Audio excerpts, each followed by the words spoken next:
Welcome to a scene set in the Chronicles of Darkness Vampire Requiem. A Requiem for London.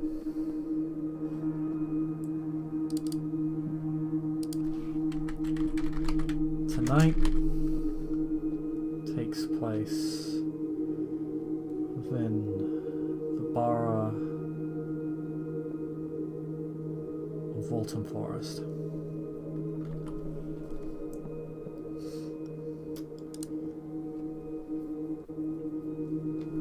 Isobel Bailey, after rising for the evening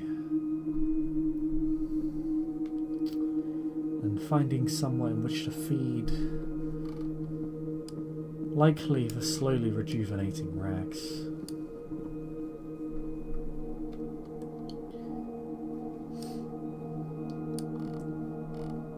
has made her way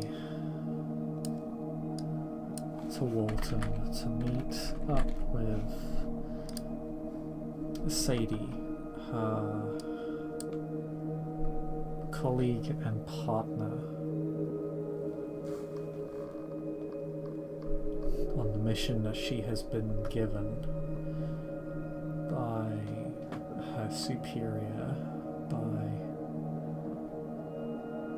the now self-proclaimed Crone of the Circle.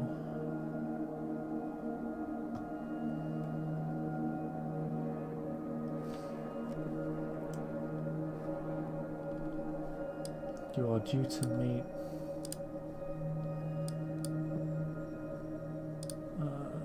just outside Walthamstow Wetlands.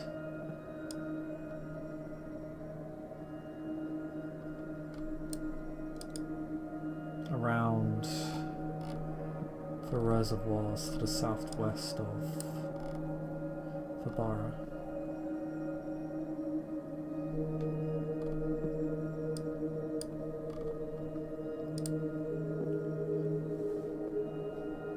When you get there, it's about as you'd expect. A lot of birds. A lot of ponds and lakes.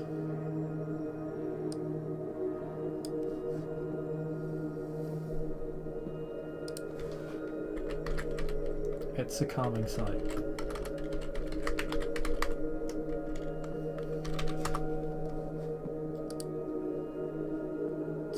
Nice to have the sound of something other than a car's exhaust as the backdrop for once.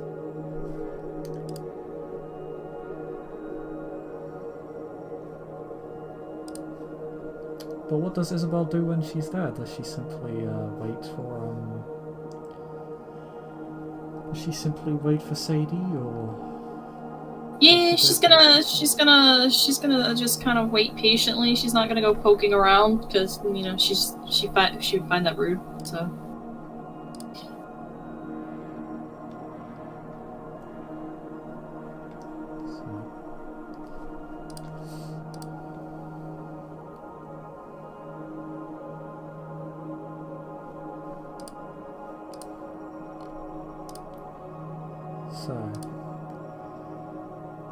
Have a walk around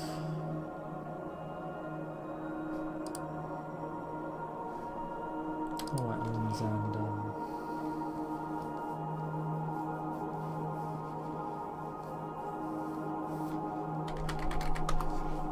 probably just hang around off one of the wooden struts that just sort of is extended out onto the onto one of the lakes.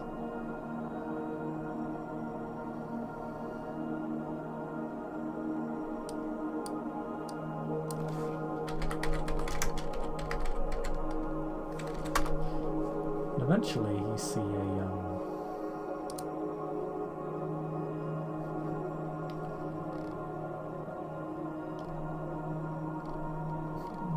a bird with a predatory aura heading towards you.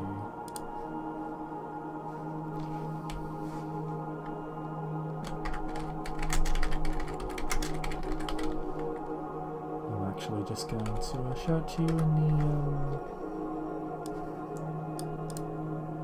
what you see channel.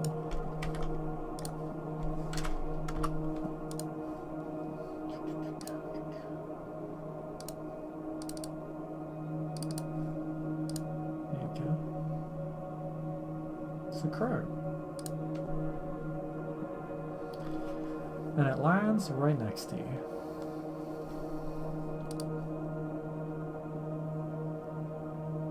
Isabel's gonna look down.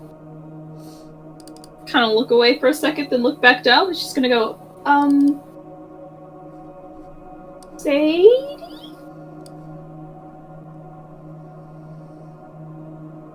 It calls at you affirmatively before slowly molding and shifting back into the person that you know.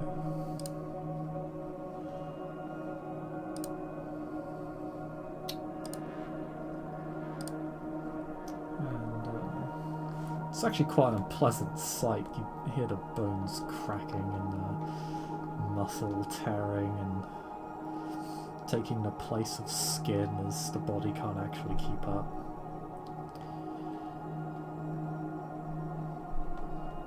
But she does appear before you, same as she was before. Same general casual clothing. She has a bit of equipment on her though.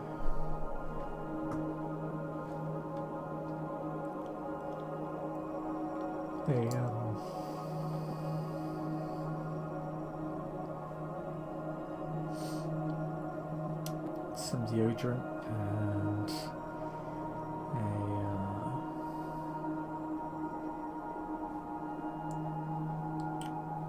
a lighter.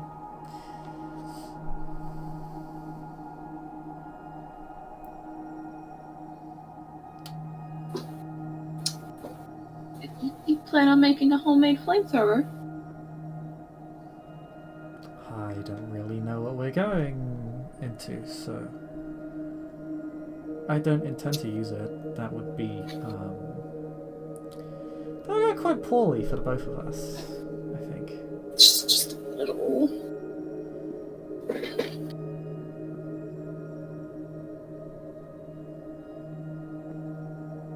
But it's a nice backup plan. It's very, you know, I wouldn't have thought of it myself.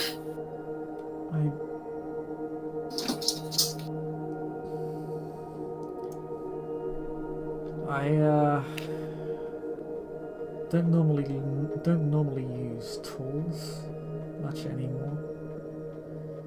I can sort of do what I want and get to where I go without most things.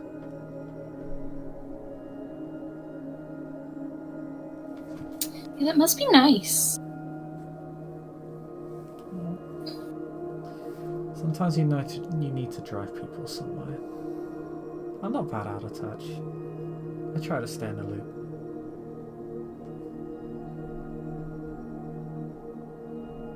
My sisters keep me grounded.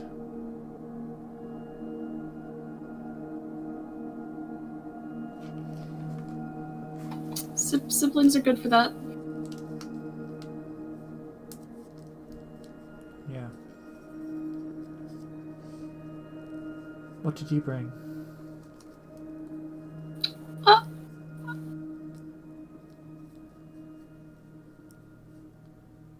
Isabel's just kind of look down at the ground, kind of kick at the ground. She's gonna go, I didn't really think about it.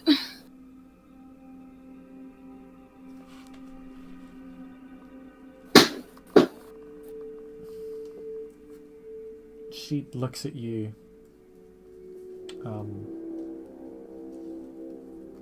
Concerned and a little bit irate. You realize what we're walking into, right?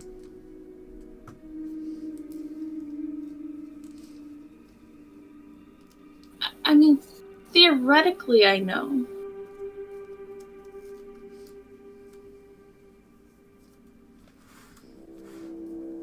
This isn't a task they toss to random fledglings and throwaways.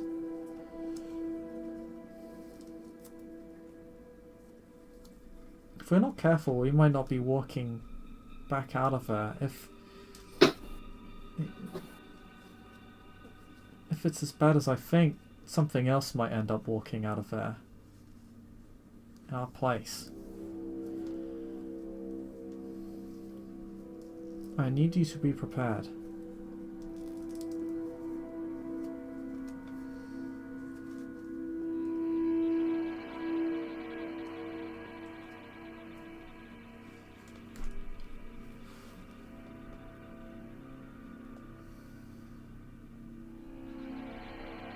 Isobel stands in shamed silence. Basically, she kind of looks back down at her feet again. We'll just gonna hope it doesn't come to that. So what's your plan?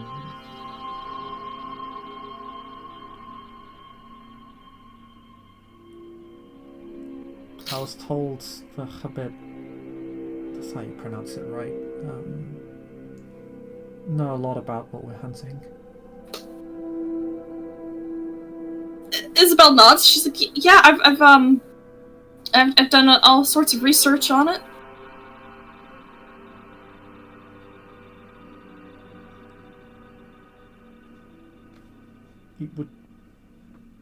Would you mind telling me?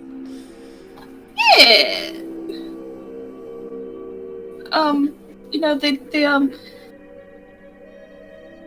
really don't like sunlight or fire, so like that flamethrower, it's a really good plan. Of course, they can also your concerns about them walking out instead of us could easily turn into them walking out inside of us.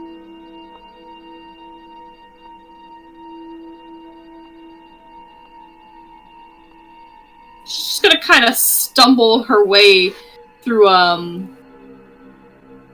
explaining the best that she can, because she's not used to having to talk to people and to taking charge and everything. She's used to being left to her own devices, and she's just very unsure of herself.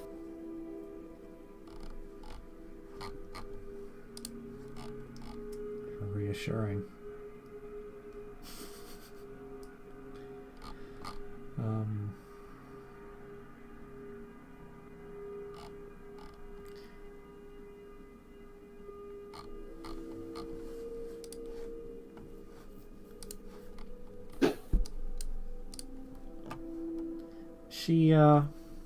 Sadie rather, after sort of living in a very awkward silence after hearing your words,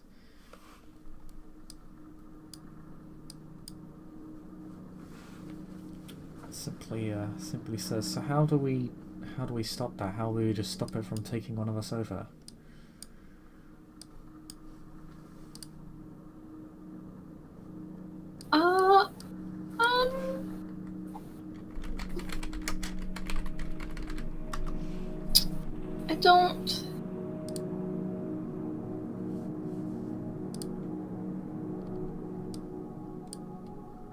I don't know if you can.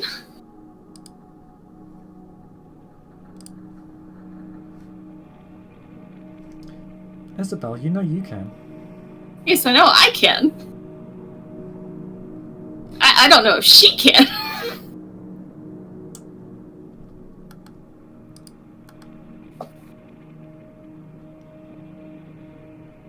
You know there are ways, there are powers, but magics that can protect one from possession, even exorcise somebody, but you don't know if Sadie has any of those abilities.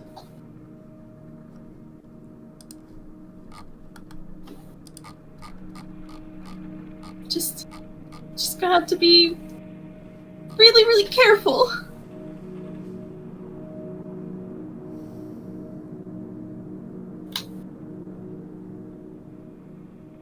As Isobel sits here, just panics in her head going, Oh god, my grandfather's gonna kill me after this.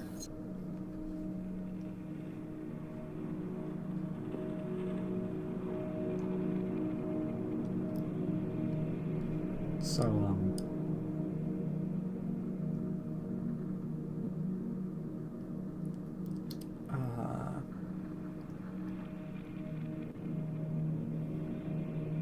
how do we avoid that?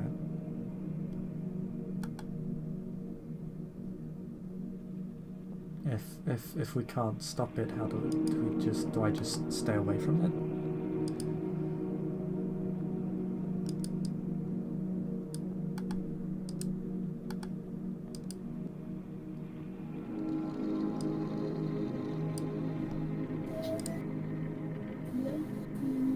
Well,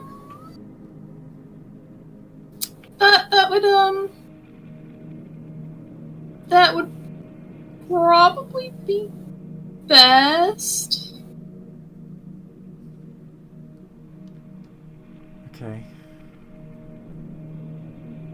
Then I don't know if you can obfuscate me.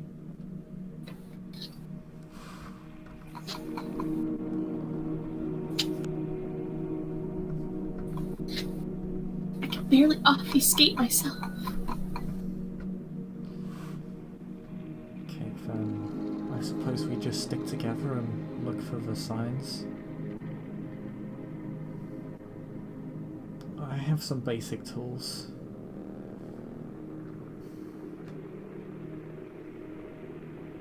Okay, yeah, that I'm sounds pretty like... good at sorcery, but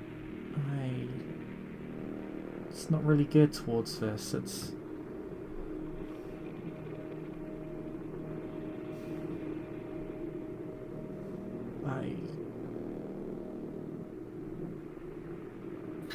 I develop my powers for tangible things, not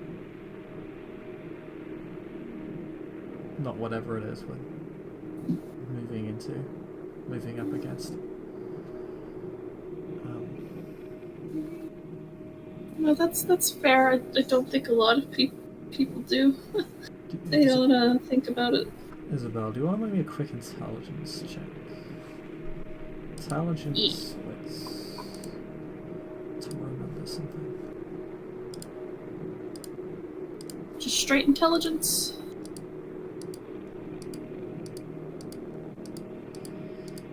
Intelligence plus your wits. Oh, okay.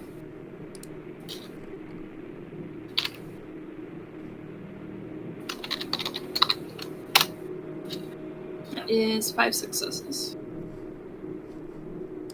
5? Wow, you're rolling extremely well. So, you do remember something Morgan told you.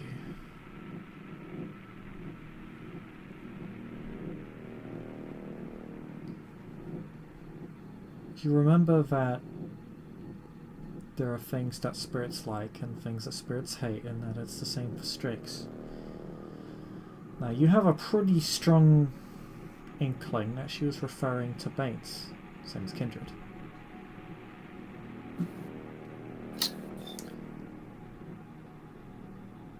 And if you could discover what those Banes are, which you know you can do through the powers of your Auspex, if you were able to procure or create those Banes,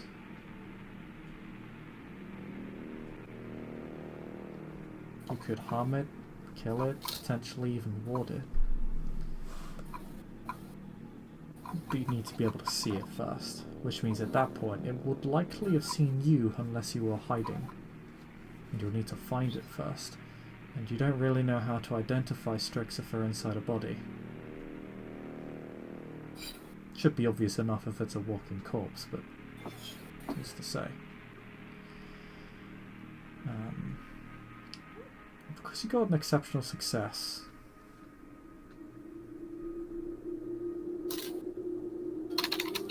In your studies, you have found very inconsistent results from your that you learned from your grandsire primarily in regards to warding against the Strix. It seems that not all of them can be warded against.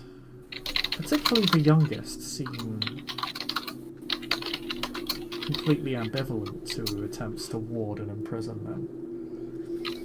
The oldest are far more vulnerable, but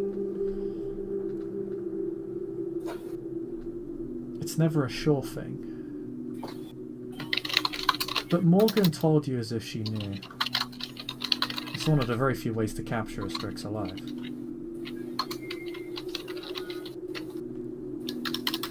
Which means if she knew, then she almost certainly knew a lot more about this particular Strix that she was letting on.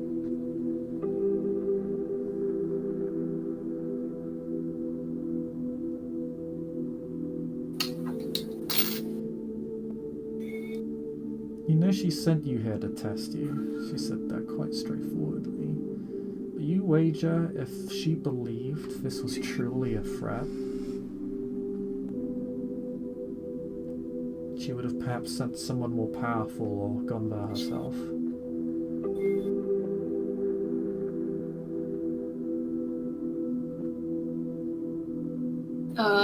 Yeah, Isabel kind of tilts her head. She's putting you both at pretty serious risks for Kindred quite young.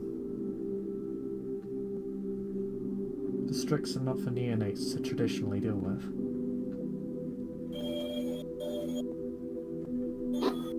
So she has deliberately withheld information from you.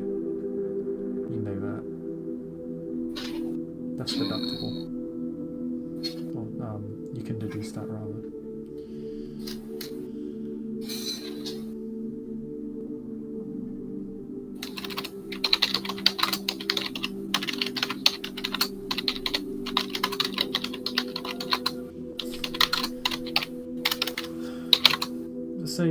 Sadie sighs to herself in a way that isn't actually completely forced. I'm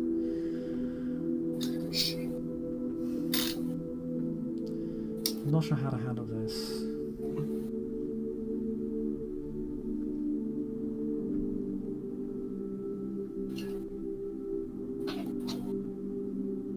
Well, the best we can do is start off by finding it. And while I sit here and tell myself that we don't need to go confront Morgan about it. What do you mean? I think she might have been hiding things from us, or at least not telling us everything.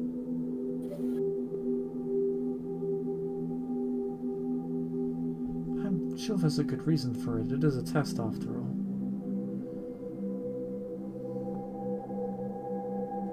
Yeah, I'm sure you're right. She probably sees something in us. I don't think she'd send us to do this otherwise.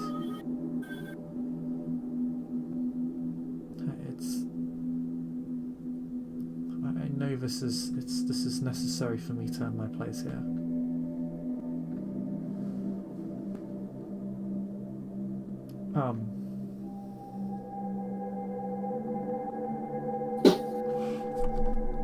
But we should probably get going.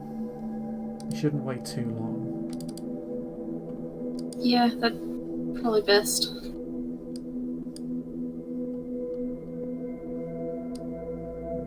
Morgan told me she saw it at Lavender Hill Cemetery. It's just outside of Arnfield.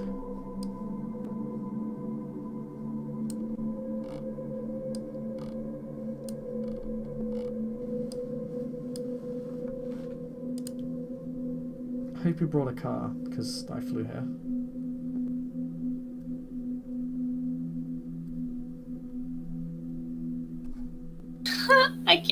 I can't drive. I normally take taxis. We'll take a taxi then.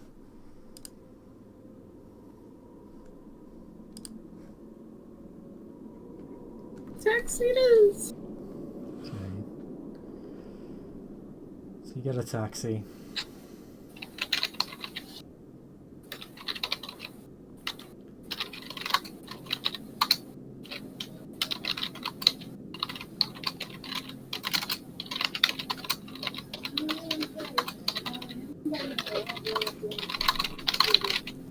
You take a drive all the way down to Arnfield. Not too much traffic on the outer side of London, at least not as much as the inner city. So it doesn't take you too long to get there. In fact, you're only a short ride away. Arnfield is just across the bridge, and then all the way down,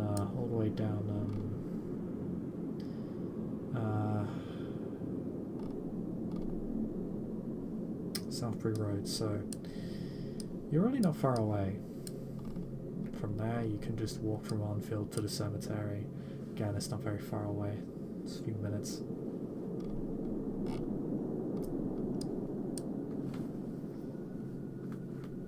Once you're there,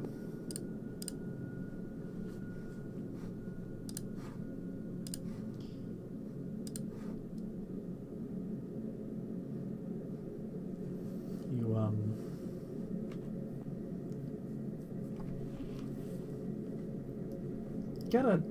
Could you actually roll me an all specs plus your blood potency when you get that? Yeah, give me one moment.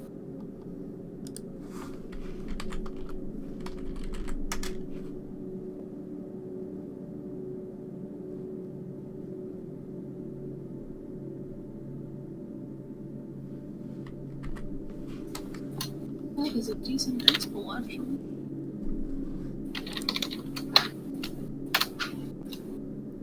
Three successes. Okay, I just want you to know I rolled 3 6s, which I feel is extremely fitting.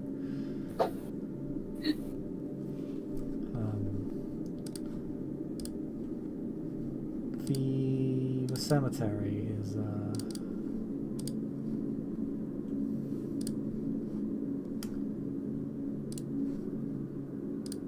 not particularly well maintained.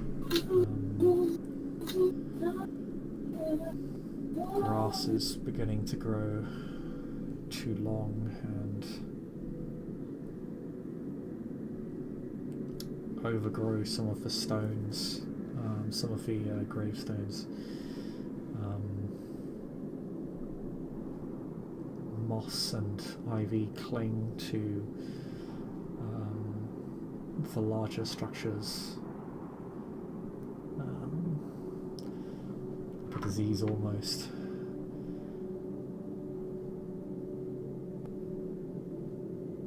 But it's all very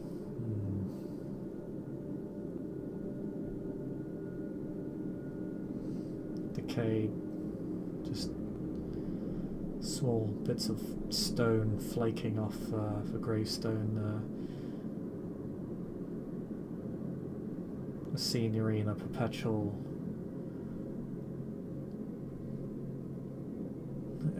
struggle for life. Like you see that they've overgrown quite a lot of the stones, or at least are slowly overgrowing them, but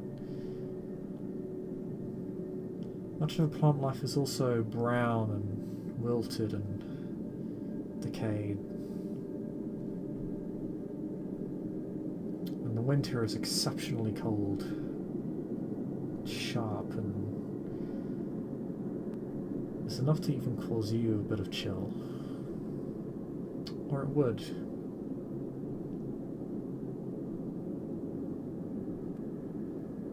If you hadn't employed your specs, if you did not possess the sight.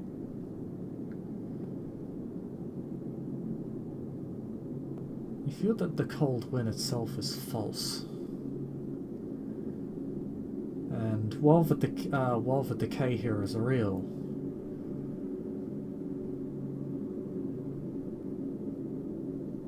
some of the odd sights of the trees responding to the wind and turning towards you almost, the branches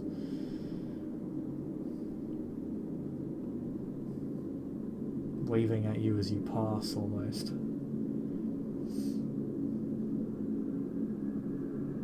These statues that appear to just be looking in your general direction, almost appearing to move with you.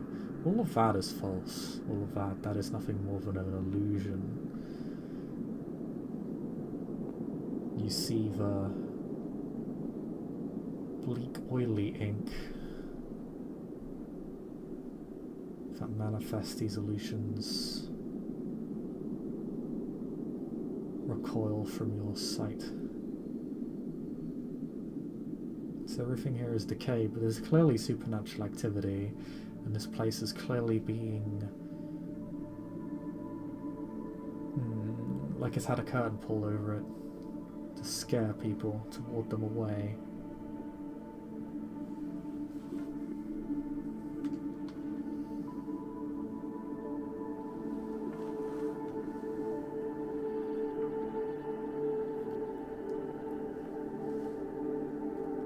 Sadie is not so vulnerable to this. You see, she actually does rub her arms as she walks into the cemetery. Has a grim look at everything. Looks very uneasy as she enters. I will reach out, kind of place a hand on her arm, and be like, "It's okay." Why is it so cold?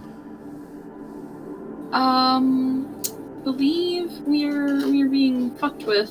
Something definitely doesn't want people here.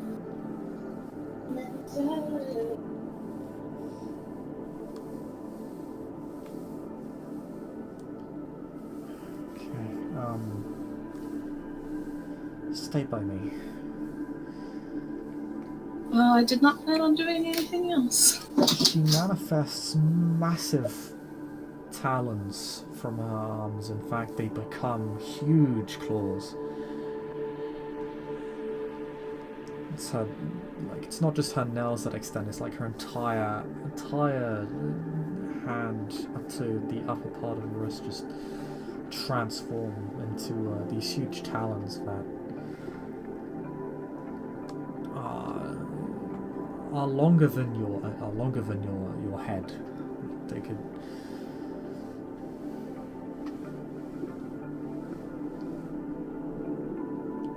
literally just encompass your entire face and crush it.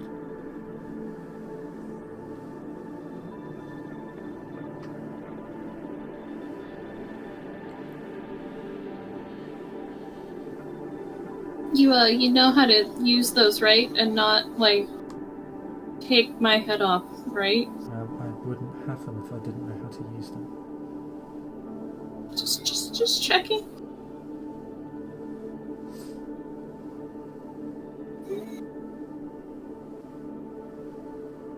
Okay.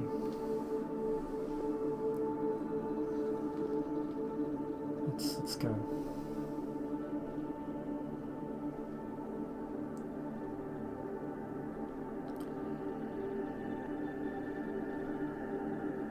She'll begin to walk into the cemetery. It's not particularly large.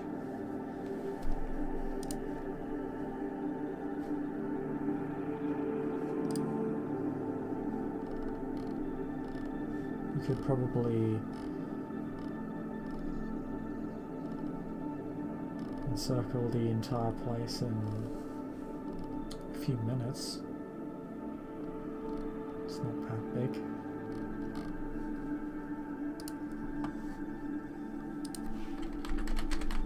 Not many places to hide.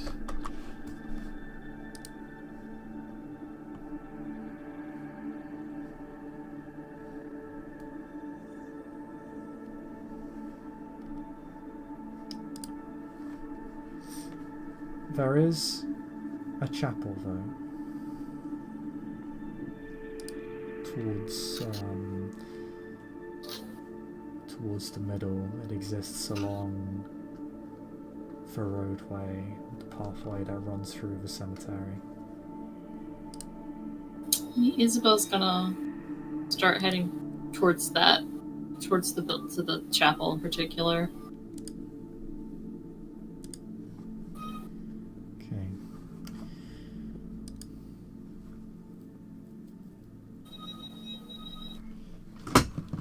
As you head on through, you see Sadie jump and recall to certain things. You can see what surprises her. Dirt that moves from its grave. Trees that turn to face her.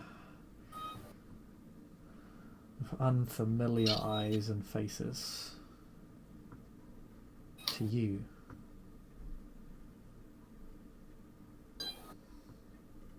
But you see it as sort of a shadowy manifestation. You see it for what it truly is. It's a lie. It's still unsettling, but you know that it is an illusion. It's not what she's seeing. Just gonna continue to have a hand on her, kind of reassuring her every time she jumped.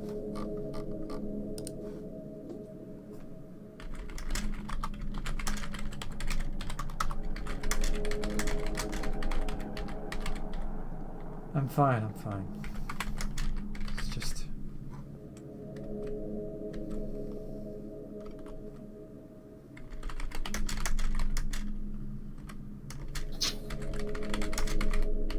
Yeah, I can see that.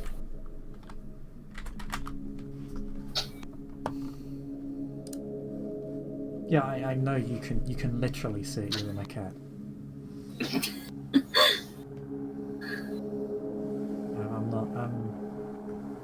I have other talents. There are no animals here. Yeah, no, that is slightly disturbing. I can't call any.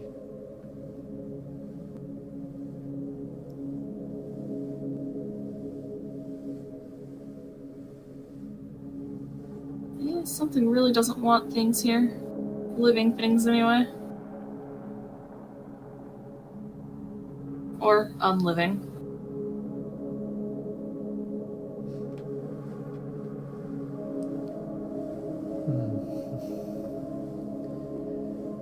She shudders again at one of the trees.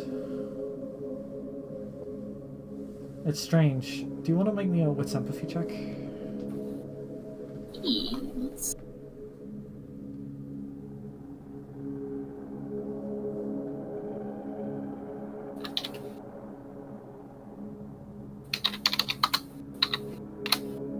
Yeah, 2 successes.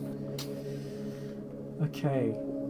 You see her responding to a shadow manifestation of her, but it's like she's being carved open with some sort of knife, but I figure you're not familiar with. She seems to react very strongly to it. It's strange, because she looked at that tree just about 10-20 seconds ago. It was the same image, but she's still reacting to it. It's not a surprise, it's not shock factor, this seems to genuinely affect her. It's... whatever that image is to her, it's frightening.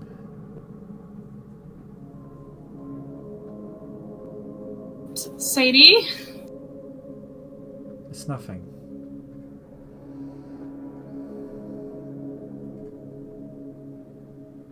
Isobel nods, even though, like, clearly the look on her face says that she, you know, does not believe her at all. But she's not gonna pry into it with them being where they are. Well, come on then, let's move on. Hate spirits, this is a mistake.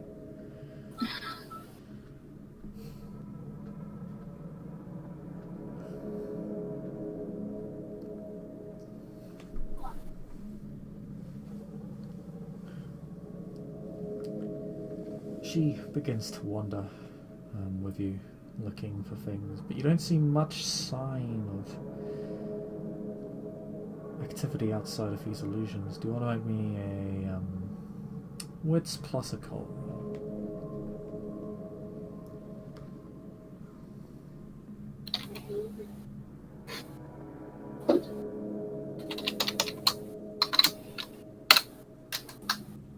Ah, that was absolutely 0 successes.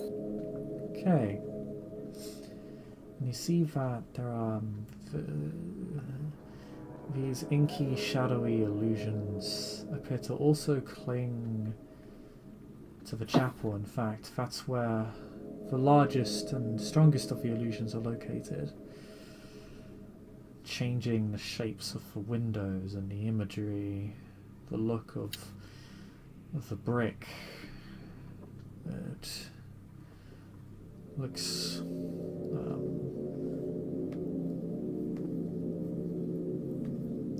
oppressive.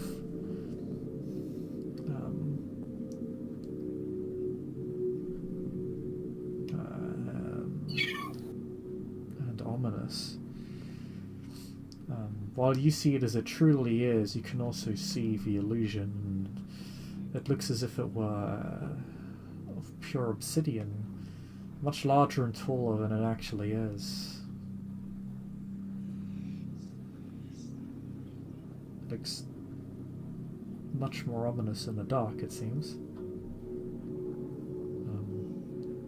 Sadie looks at it but isn't sure what to make of it, but given that that's where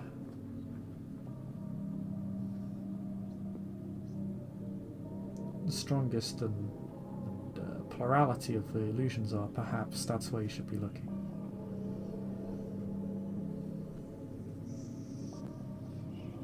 Well, I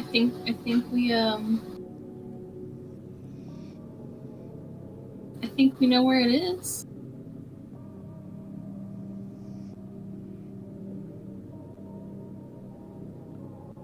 And Isabel's gonna walk up to the door of the chapel.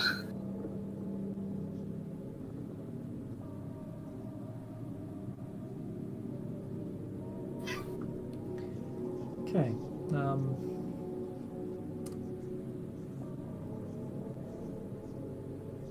You walk up to the chapel and it's locked.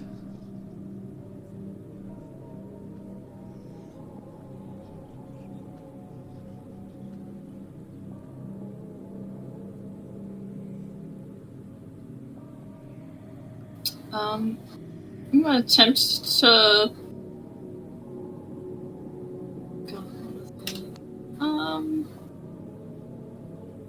Yeah, you know, I'll attempt to pick the lock.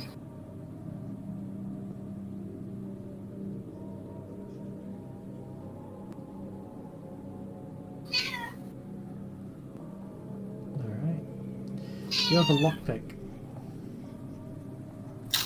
Oh, I absolutely do not. It makes lockpicking quite difficult. Yeah. Take a -2 dice penalty. You could probably makeshift one with a paperclip or something you have on hand, or a pen. Granted, you know, these are like large doors, so they don't have like the small standard regular size locks. They're actually a bit larger to accommodate the size of the doors.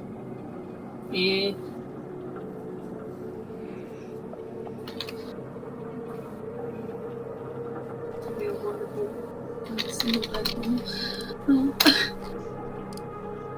Well, that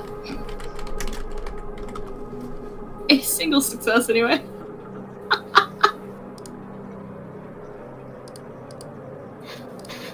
Okay, then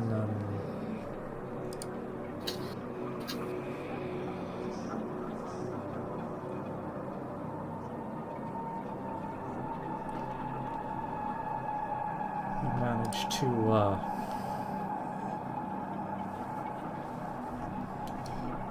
unlock the doors after about 10 or so minutes.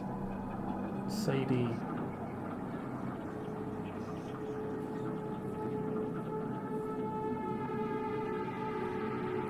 stands watch. She basically has your back while you unlock the door, looking around.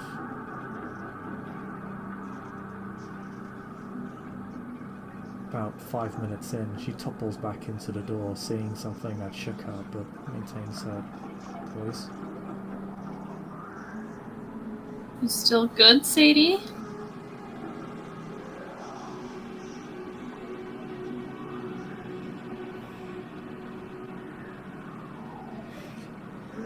Yeah, yes.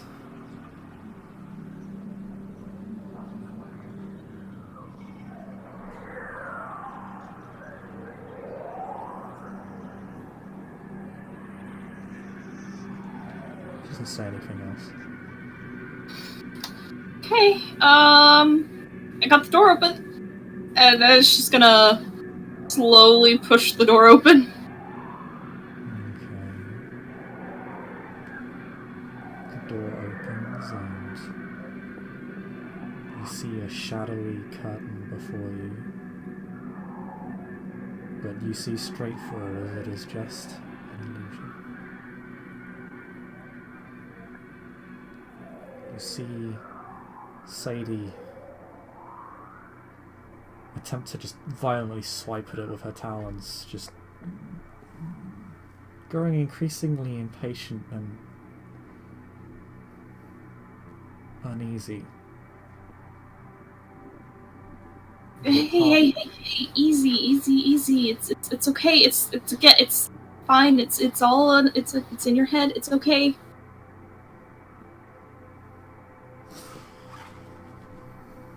I know it's in my head. It's fucking tiring.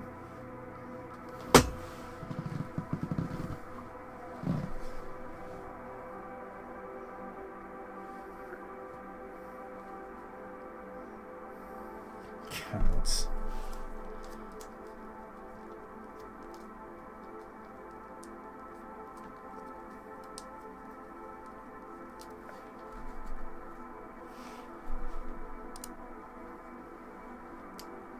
You walk in and you see the chapel. You see the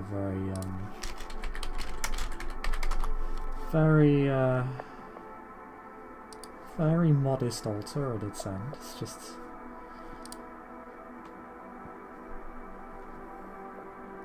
just a small stand with a crucifix above it and a figurine of Jesus nailed upon it.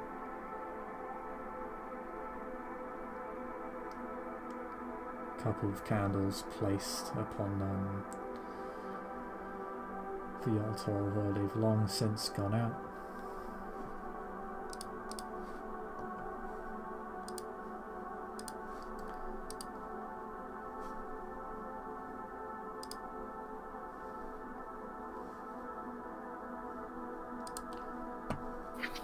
Isabel's just gonna cautiously walk into the room and just start poking around. Okay.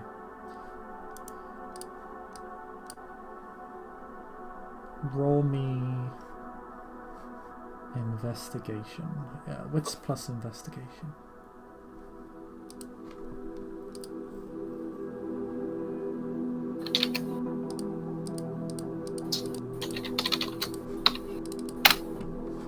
It is 3 successes.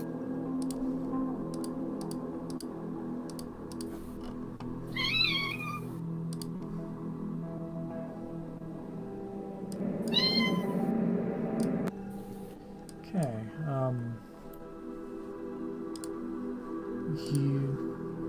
other than these illusions, you see very little here. You see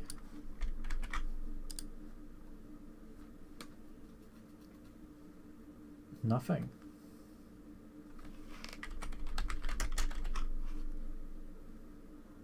This place is almost untouched, save for the mortals that come here every now and again.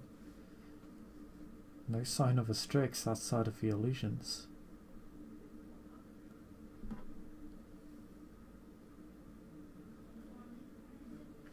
Something you are perhaps about to tell Sadie as the doors shut and lock.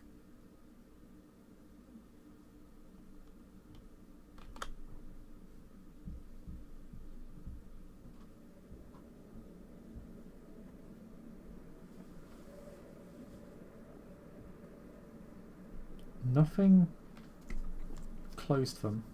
They just shut on their own.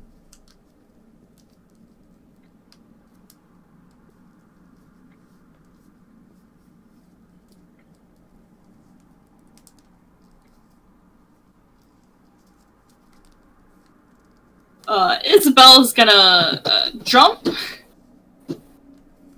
and she has now got a very big concern. There is writing carved into the table as part of the, or carved into the altar as part of the, as part of its design. It says,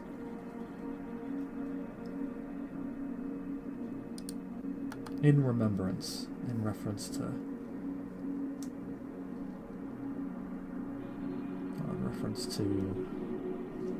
Jesus, the figurine and the crucifix. But the words change.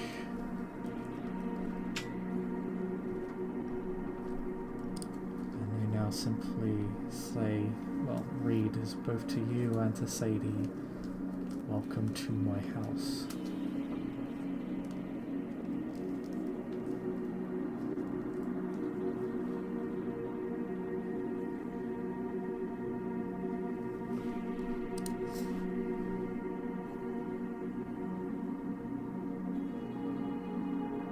Isobel looks over at Sadie. I don't like that.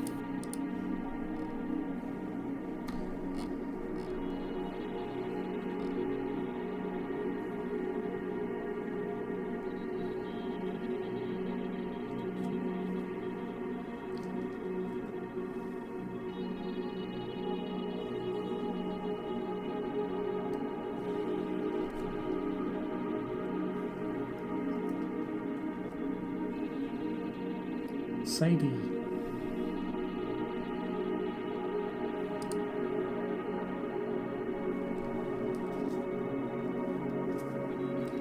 Is currently looking all around her.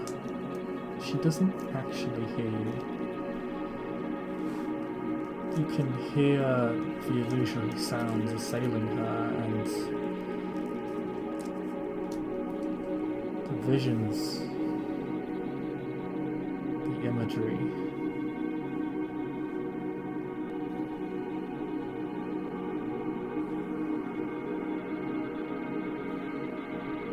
Isabel's gonna reach out and put a hand on her shoulder.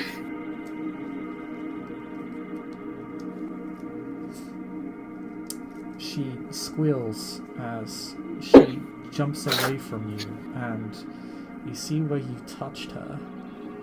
It is as if you have carved her open. As Vitae begins to drip out of her, but you know it's illusory. It's not real. But to her, it's all of it is real, and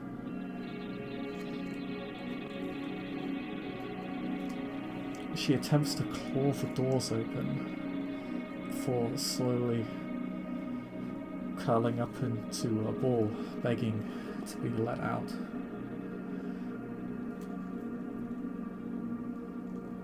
Isabel's gonna look kind of upwards and just let out a loud, "You can leave her the fuck alone now."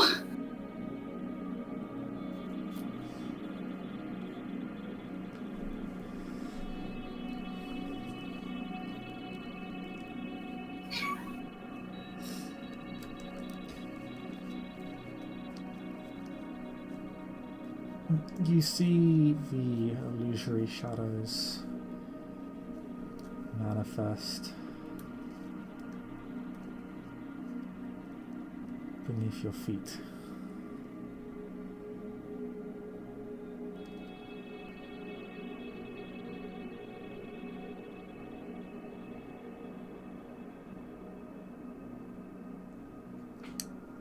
You are in my house.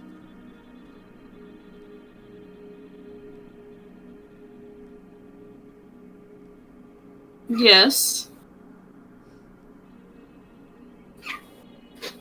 These are my graves to tend.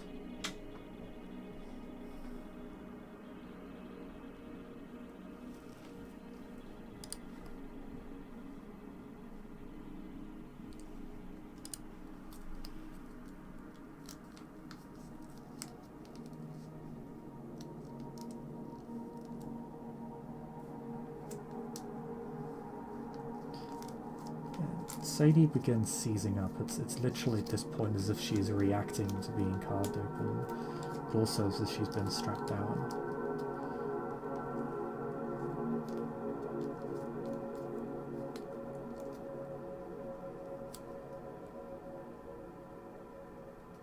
Can you stop your illusions?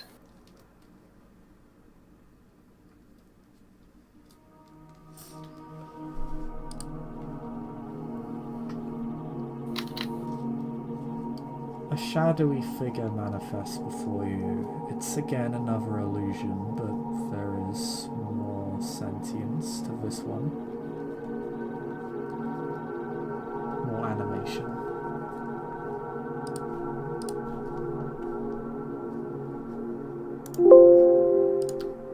Manifests as an owl.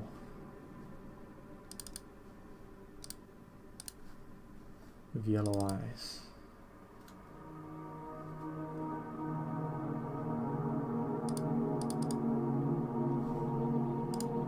I'll show it to you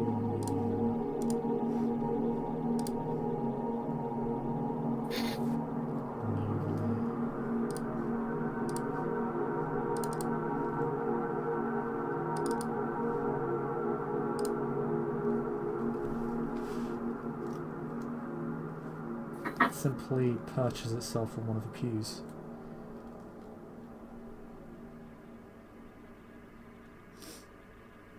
As more begin to join it. You identified a real one immediately because you have Auspex.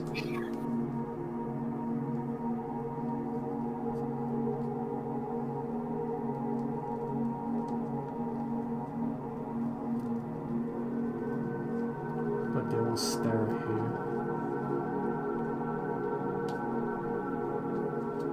Dozens of yellow eyes and pitch darkness.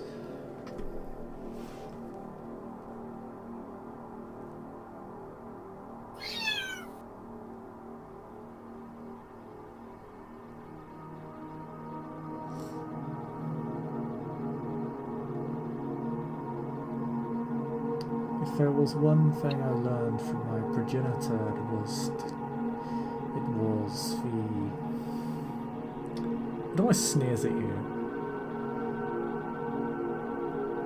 Consequence of intrusion.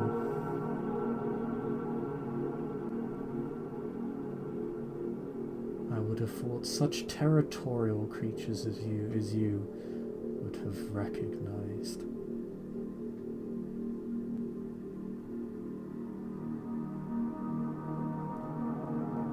Yeah, we normally do when it comes to our own kind.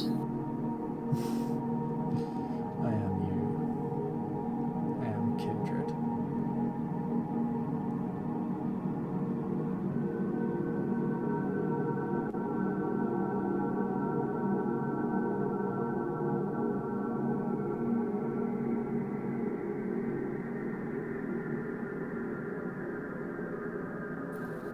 By the stunned silence.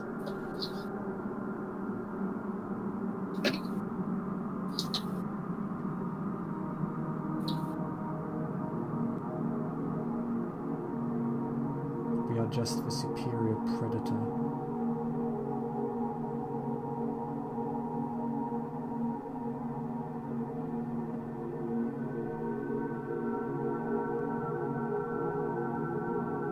Why, I wouldn't call yourself that.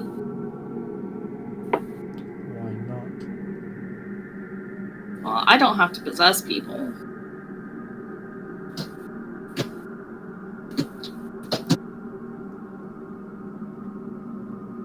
Neither do I. The owls...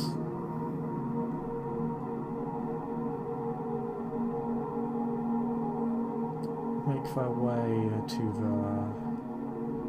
onto the rafters. Although the real one will stay. It seems to have recognized that it can't hide from you.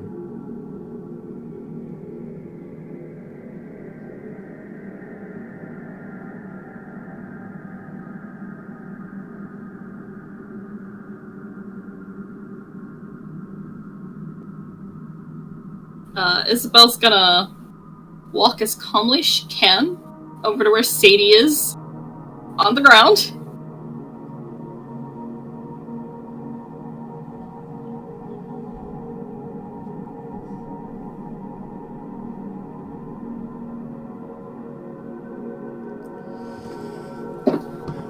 saying is incoherent. I'm here with It's a you. mixture of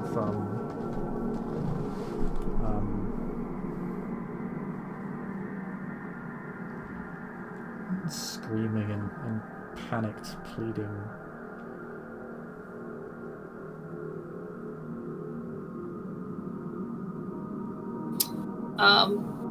Isabel's gonna go through her stuff and calmly grab the lighter first, and tuck it into a pocket. Okay, And she's. Oh, go ahead, sorry. Oh, and then she was gonna also grab the can of deodorant just to make sure she also had that. Okay. Make me a dex larceny check.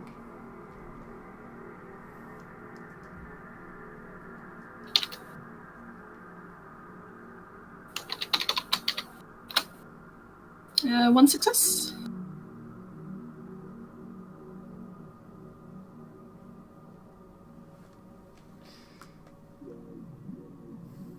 As you go up to her, the owl simply says, "She will make for a good host, I think." Oh, I think not. If you wish, you may leave. You have done me a great service this evening.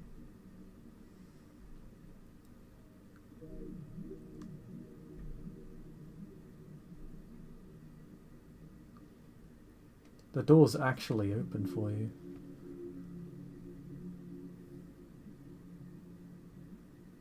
Instead of leaving, she's actually gonna bend down and try and, like, get Sadie to get up.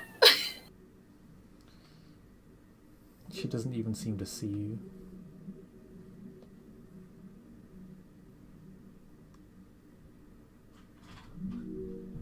She's difficult to pick up as well. Her body juts and seizes up wildly whenever you touch her.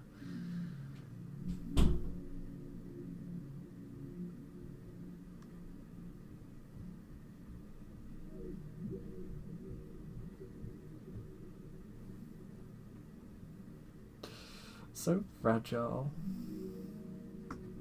The things you have done to each other.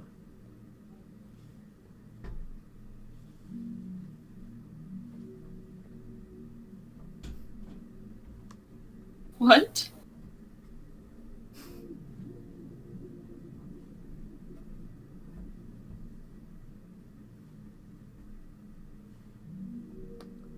Always so surprised.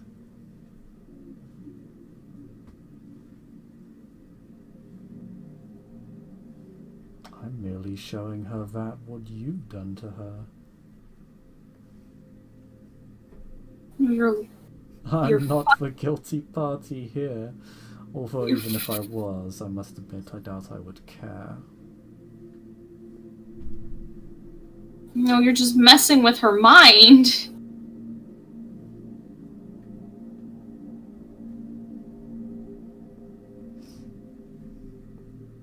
I'm simply reminding her of how we are so alike.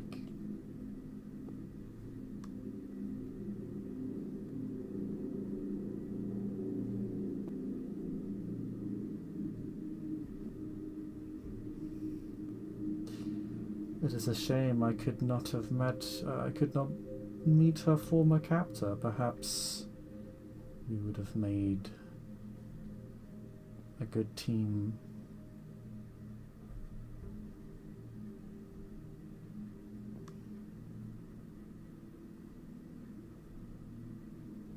Truly, if I'm to surpass your kind, I must get creative. My maker was correct.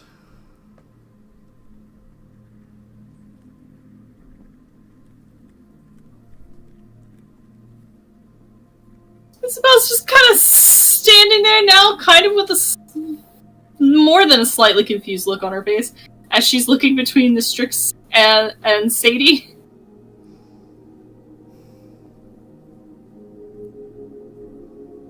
I don't...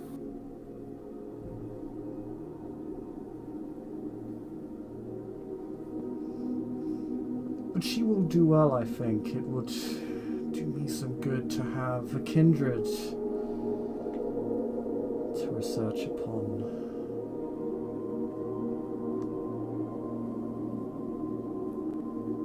so many unrealized horrors in the world.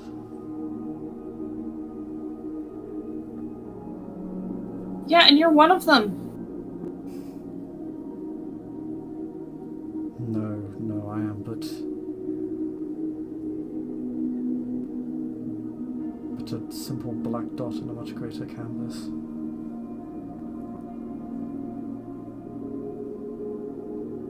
I must expand my horizons.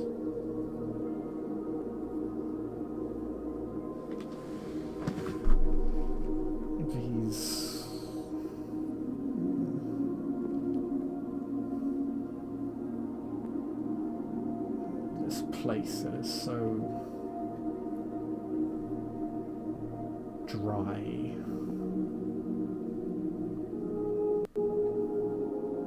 You must understand.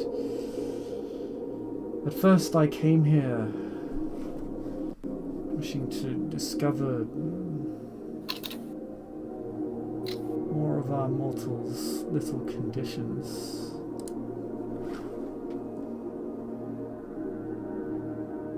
Supposedly these places scare them so much, but I cannot for the life of me understand why. It's just a bunch of empty shells.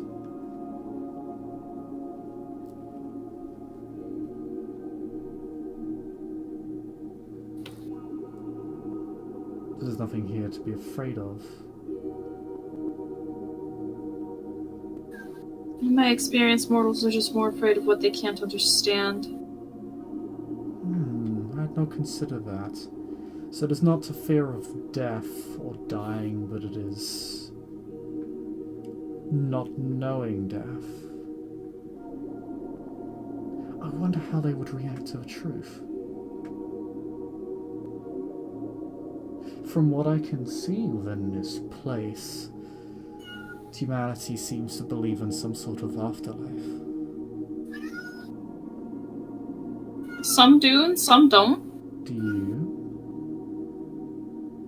Well, I'm here.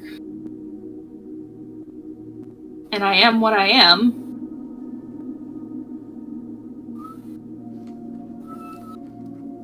Because you succeeded at your wit plus intelligence check earlier.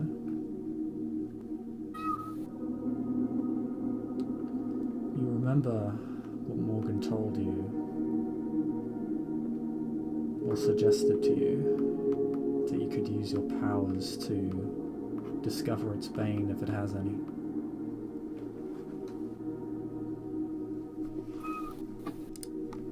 Yee, that would be another aspects roll.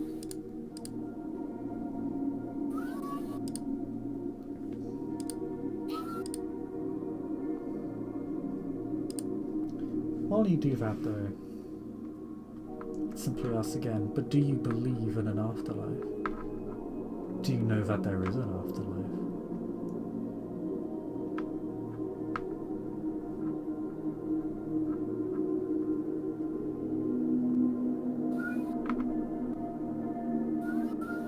Isabel's not going to answer him.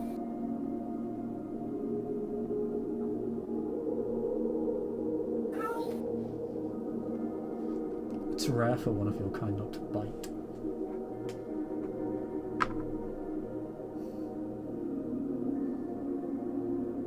How interesting.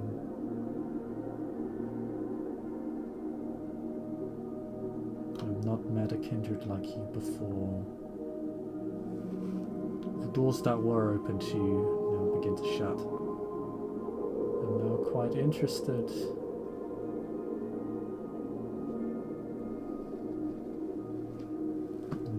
Fear.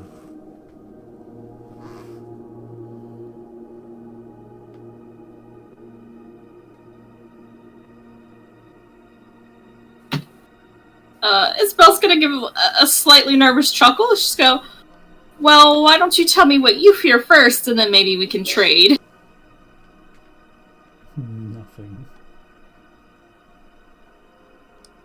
Everyone fears something.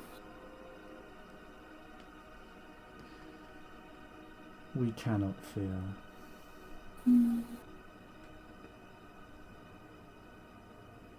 That is what makes it so interesting. So enthralling. Your success, Isobel, did you succeed? Did you make a roll? I have not made a roll yet. You should make your Auspex roll. It is your full specs 2, right? I have Auspex 1. Okay, that actually works as well, actually. And it's wits, empathy, plus the Auspex. Yeah, it is. It can be danger and weakness, so you can ask it. You can ask with Auspex 1 what is somebody's bane. So.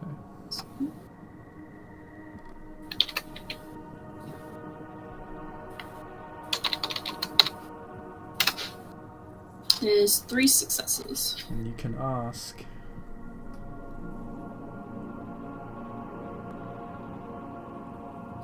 Ooh, very specifically ask what this particular Strix's bane is.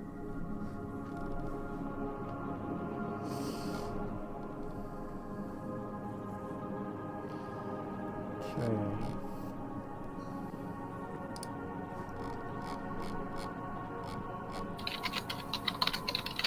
You see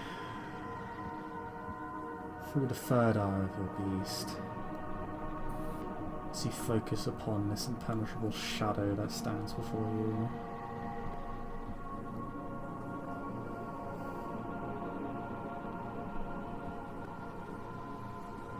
You see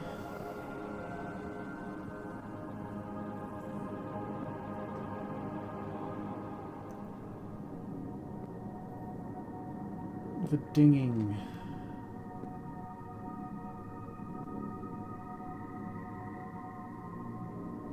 of coins hitting the floor.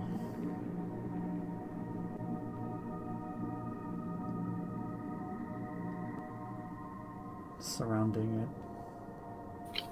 caging it, as it is forced to count through them all.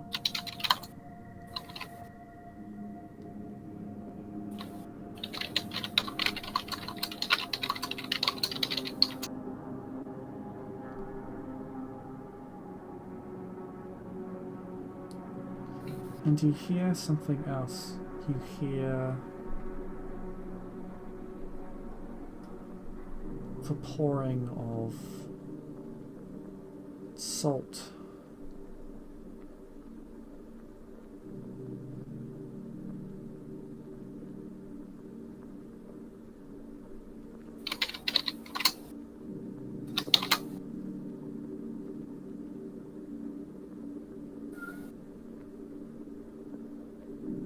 That is all you get. You may ask 2 more questions.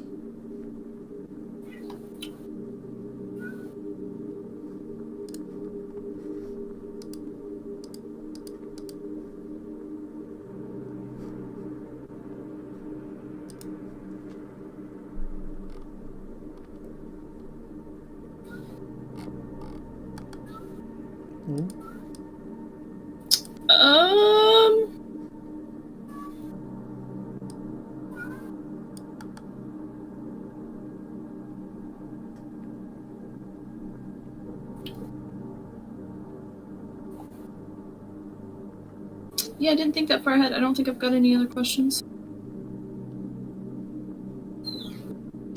Okay.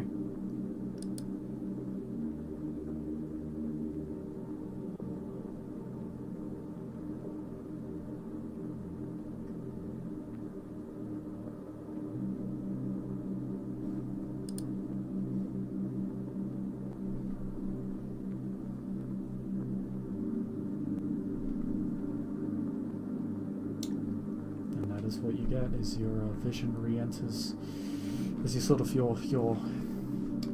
regain vision over the room, and the owl is no longer in front of you. It's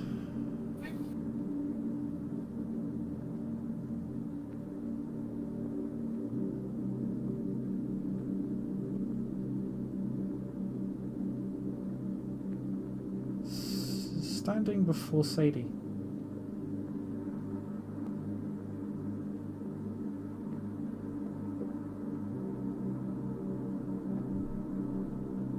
gone completely still.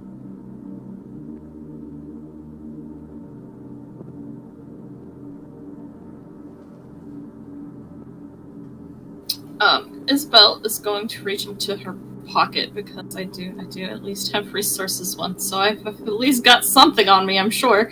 And she's just gonna drop the meager bit of change she's got in her pocket on the floor in an attempt to get him away from Sadie.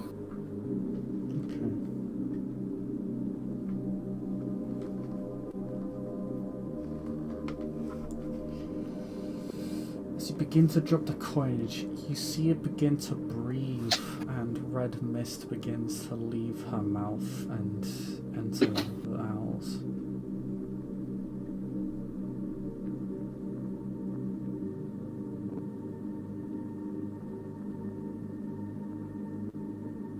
The thick tang of vitae hangs in the air.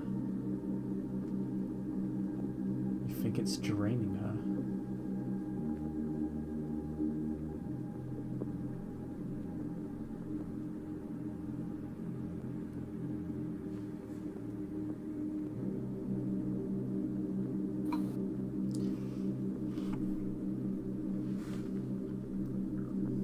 Alright, it's time to use that homemade flamethrower.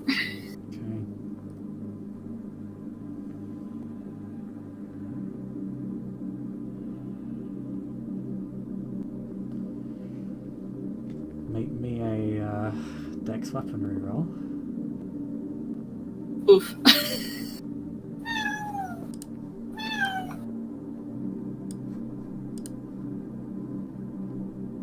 Yeah, if we don't have weaponry, -1 dice to this roll, correct?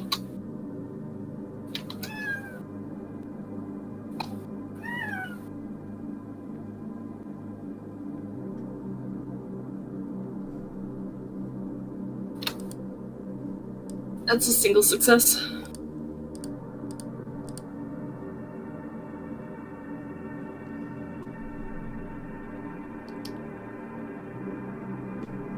Okay. Should be noted. So how much? So I assume you have 2 decks, right?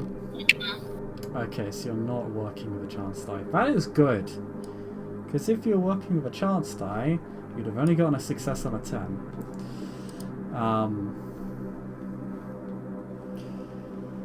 So you strike it with fire. This is also going to hit Sadie because it's literally on top of her. The fire with your makeshift flamethrower, you strike the owl, forcing it backwards straight into the door. Actually, it's almost like you're dousing it with water. It's strangely bizarre, but you don't really have much time to take in the view as your beast is pushed to frenzy. Can you please make me a resolve plus composure check -2 dice. You may spend willpower to hold off a beast for a single turn and gain an extra dice. You can spend as much willpower as you'd like on frenzy checks. They're an exception to the rule that you can only spend 1 willpower on a check. Yeah, I'm gonna use that willpower for sure because I've got that -4 from the tempted. Does that still count with all frenzy checks or just the? Yeah, you have tempted, huh? Okay, well, I guess. Let's see.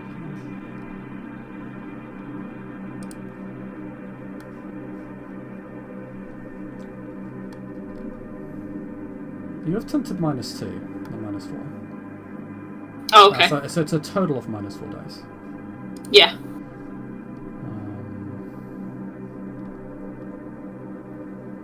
So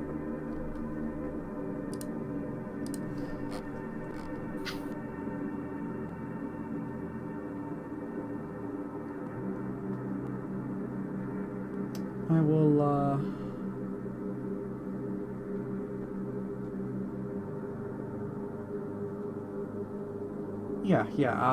how much willpower do you have left? I'm at full willpower. I've got 5. Okay, well, you can spend 4 to offset the penalty in its entire. Granted,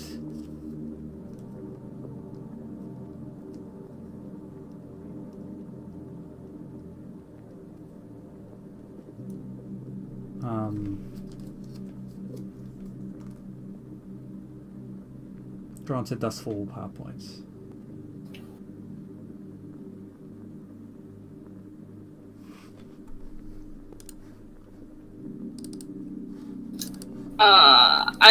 I will just spend the 1 to gain the extra dice. Okay, then you'll be rolling a total of 2 dice. Yep. And you'll gain a turn of lucidity regardless of the result.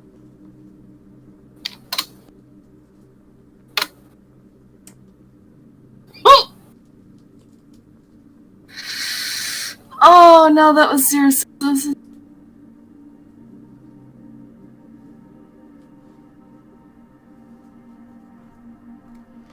Okay. Then you gain a single turn of lucidity as your beast is about to take control. You feel it coming on. It's too strong. It's already pried its way into your chest nights ago. Now it's just... well, it's fitting into like a new suit.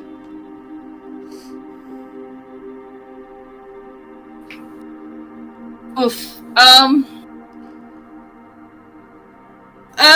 I'm gonna use that turn of lucidity to make sure that Sadie isn't actively on fire.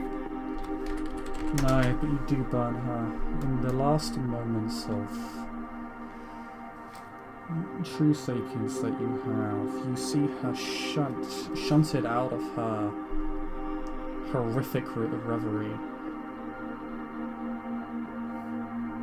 She gasps as she looks at you, not really understanding what's going on, but no longer seems to be under thrall.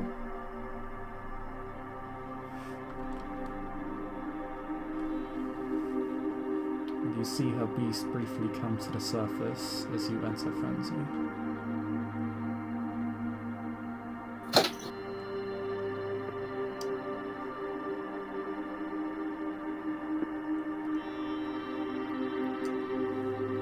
So, your beast's objective is stop any and all fires of flammable objects.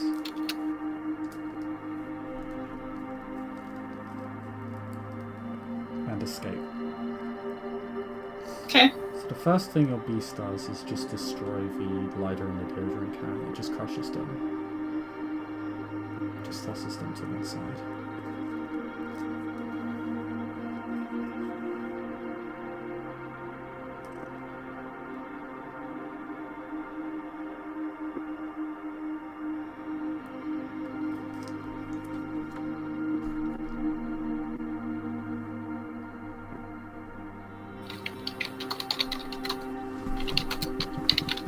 I will let you decide how your beast wants to escape. Currently locked. You said you said there were windows in this building, correct? Mm-hmm. Yeah, this probably would just head straight for a window. Okay. Make me a strength plus athletics check, plus any figure you have, and plus 1 dice because you're... oh no, plus 2 dice because you have a blood bonus of 2, don't you? Yes, you do. You gain 2 dice to all physical checks made in frenzy. That's... well, I mean, it gives me a dice pool of 3 now. God, that was also 0 successes. Okay. Your beast slams...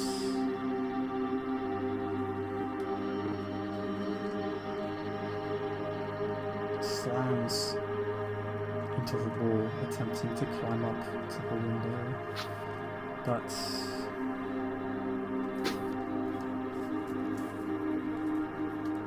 to no avail.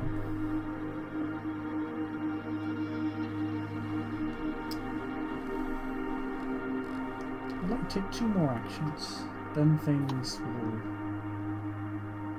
pierce your face.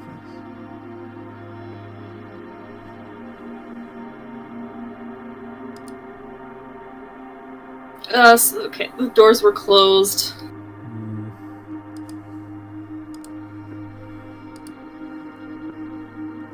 have the strength to bust through them. They're fairly weighty doors and you don't have vigor. Lord, at this point, probably just going absolutely batshit insane trying to get out this window. Unless there's any other doors in here.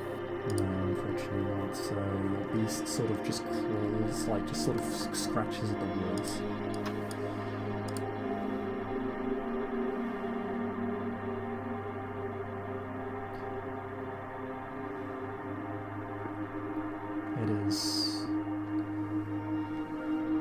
Feels like an eternity that you are trapped in this stone cage, and that you are trapped within your own body, unable to do anything about the beast that has completely overtaken you. But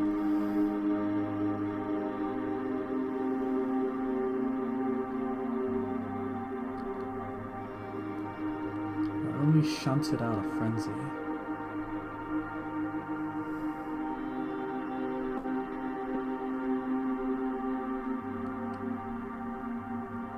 Find your head smashed against the wall.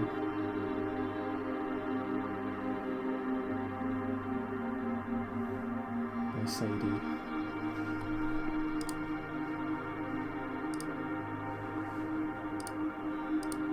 She appears to have quite literally knocked some sense into you. You take 5 bashing damage. Oof! As your skull is horribly cracked open.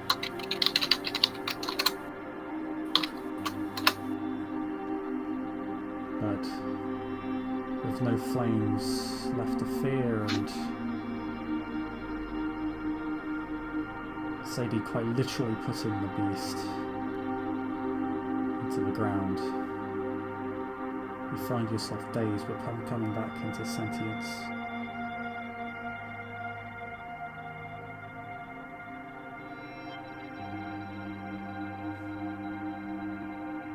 She's gonna blink stupidly up at Sadie in silence.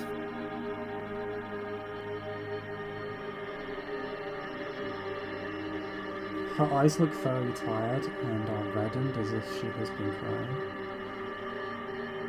There are dry flecks of blood on her face. But she looks at you and says,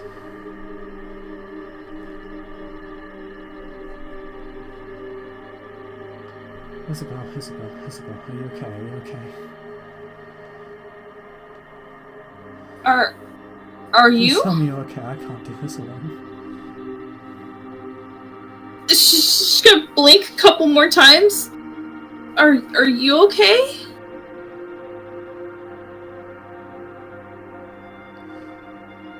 I don't know, it's just sitting there counting.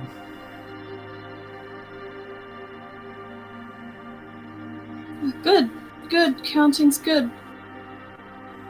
She's gonna blink a couple more times and shake her head.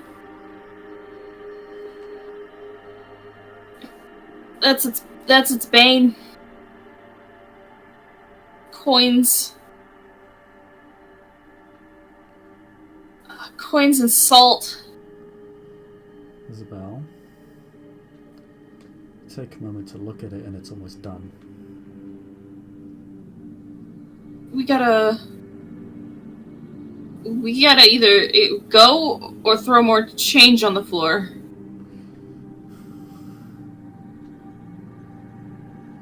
I don't have any, fuck.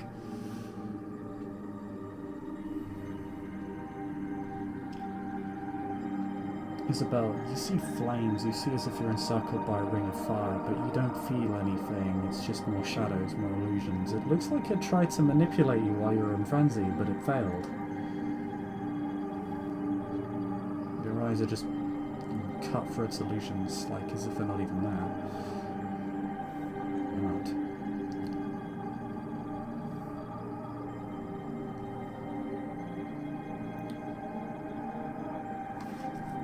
As well as you say, you have a choice. Either you can try and ward it and cage it now, or you can try and come back with more implements, but there's no guarantee you'll be able to even get out of here.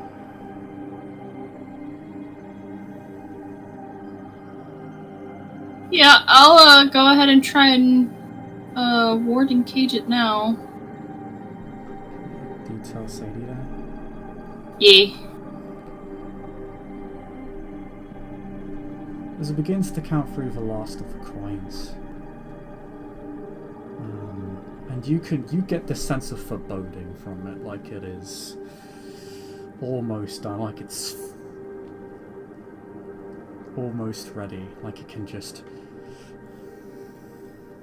taste the blood in your chest.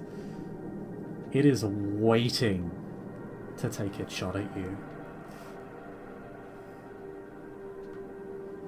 You can just tell, like, there is a sense of palpable anger coming from it. It wants to drain you dry.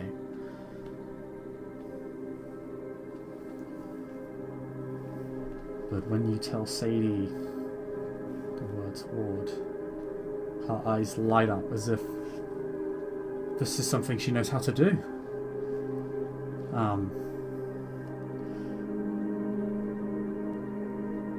I can ward it, I know how to do that. Okay, that, we gotta do that. Help me arrange these coins. She actually cuts open one of her claws. Hands back. She's actually turned her hands back to normal, but she grows smaller claws and cuts open her palm and begins bleeding over the floor and connecting the coins, arranging them, connecting them with vitae in strange occult shapes.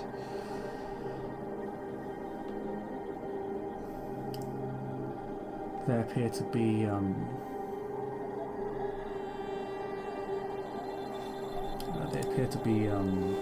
Celtic in nature.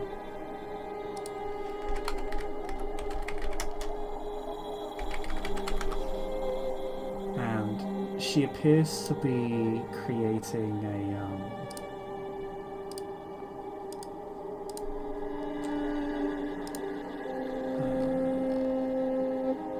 a particularly complex variation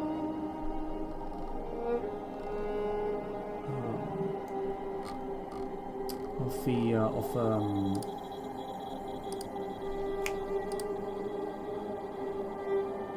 the Gordic knot.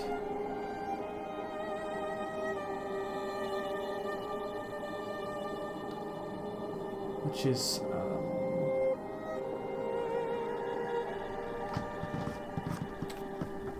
which has a which is framed with a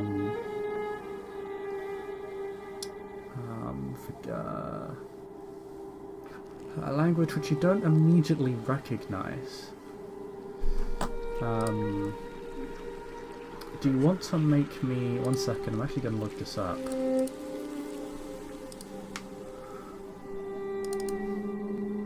For you.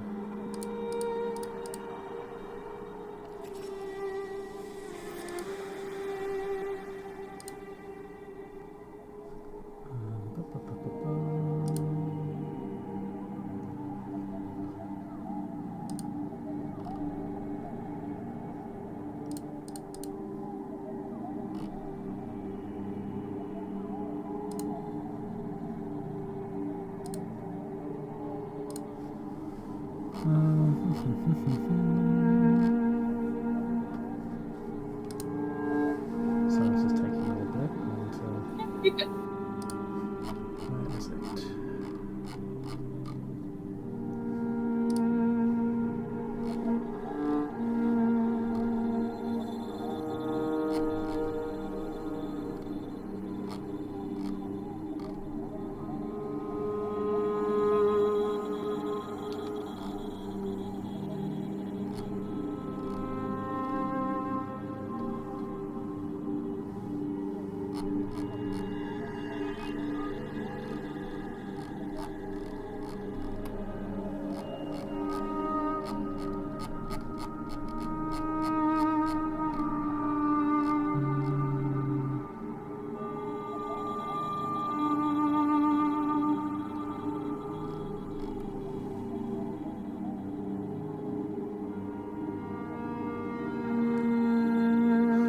Resolve plus composure.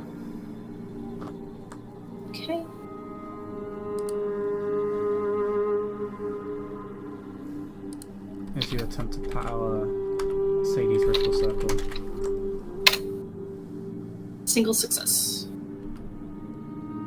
Okay.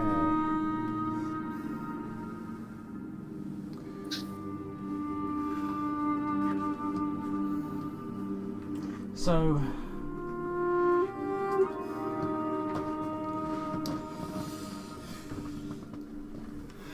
your chantings and your prayers are weak. They're not really compatible with what Sadie's doing. You come from two very different faiths.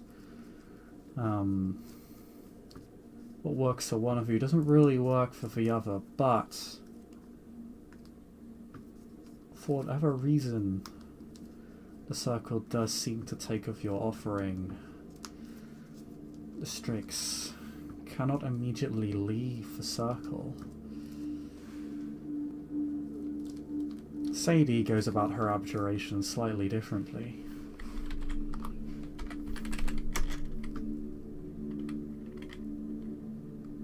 I'm going to have her make a check.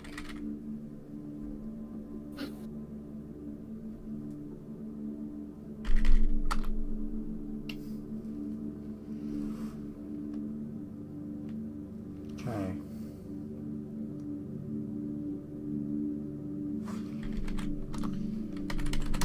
So together, she empowers the Gordian Circle by spilling her own vitae onto it. She appears to be utilizing some sort of true correct that seems to be compatible with mundane abjuration techniques.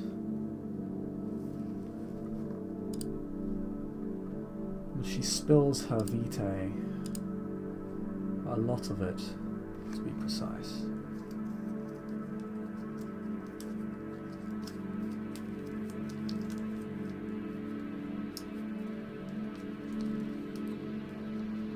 You see the coins begin to vibrate and ring.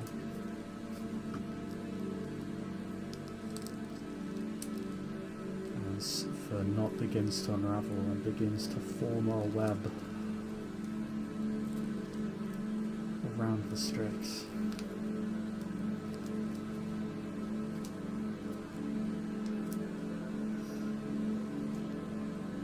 Cocooning it.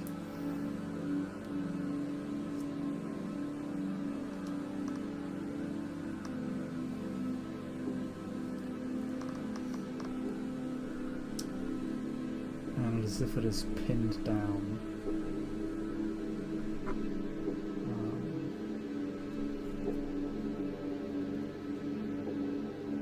As if it had been tied up by this blood-red string with the pennies as their nails, their anchor.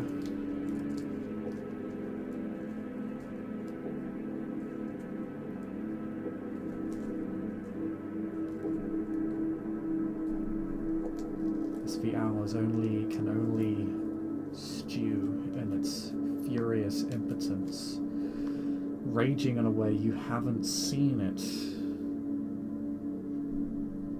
react before. Rabid, almost feral, furious. As if you had betrayed it in a way.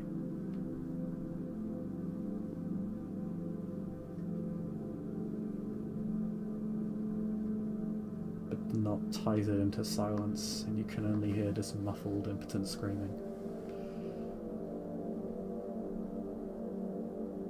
Isabel's gonna look at it and go, "Told you everyone was scared of something."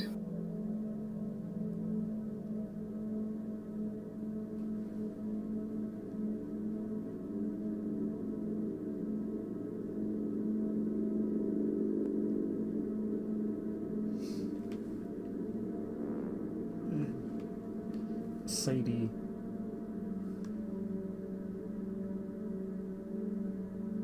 drops to her knees, still shaking.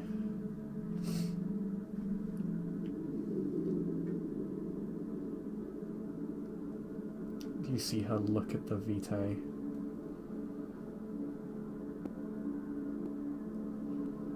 You see that she is haunted but the way in which she peers at her own blood, it is almost as if she is going to lick it off the floor.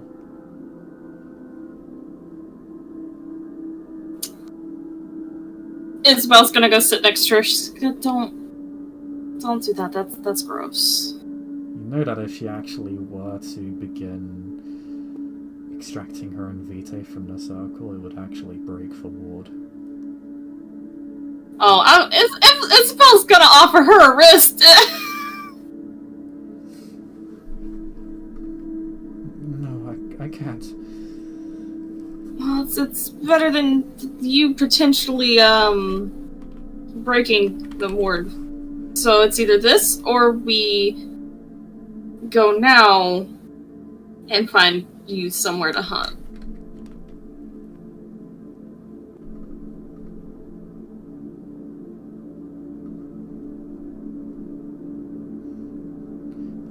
I want to go. I want to leave.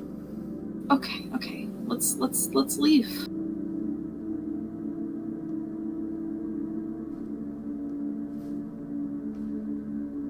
I should probably inform Morgan. I know where she is. I was supposed to come back and tell her what would have happened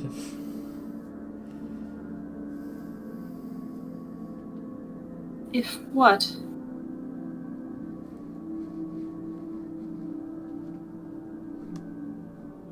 If we didn't come back.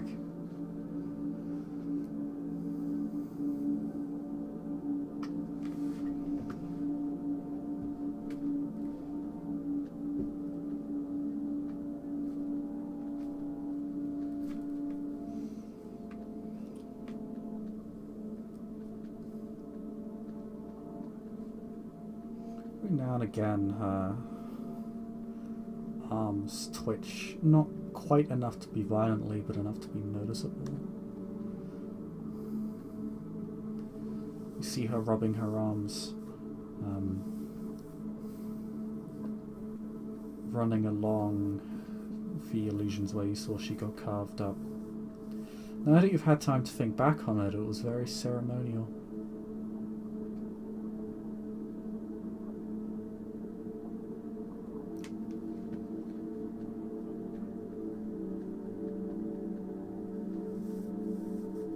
Isabel's gonna hold out a hand for her.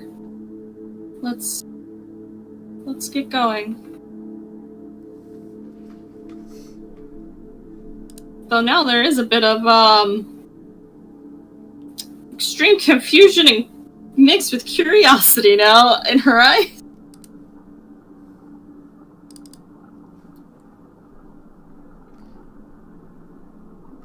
You open the doors to the chapel, which are now unlocked.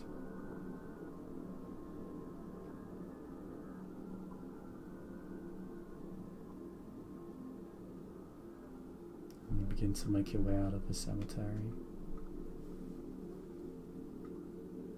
As you begin to walk down the path,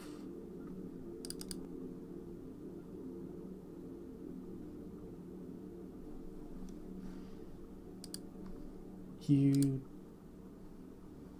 see two figures. You recognize them both.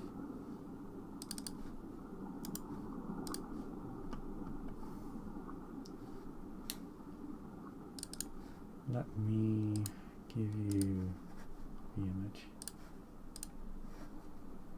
of the images.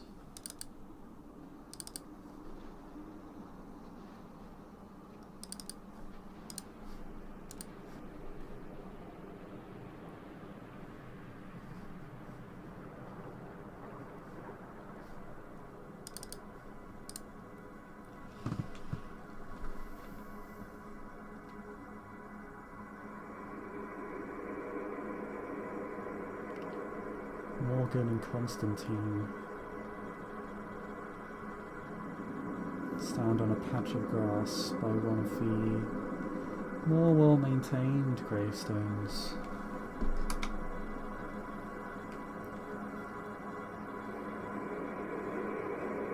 Varnished black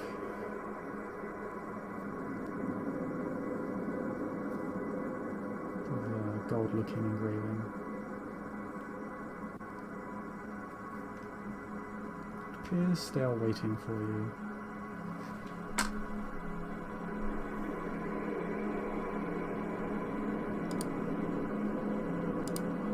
Yeah, Isobel will make a beeline to her grandsire's side. Sadie stumbles as you hurry on over.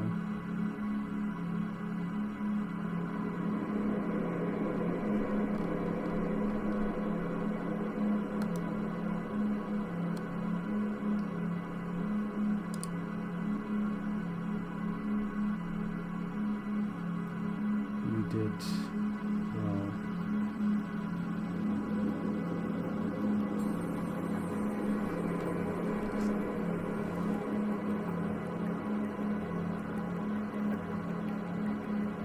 Although you faltered.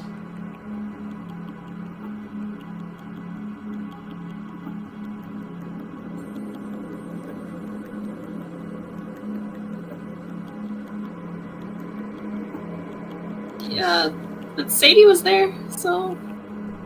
A stronger one would have utilized your loss of control.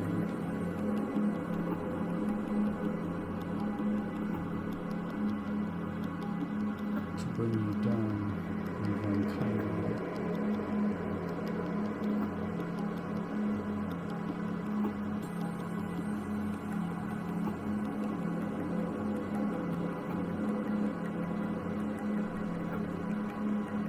But you did retrieve it.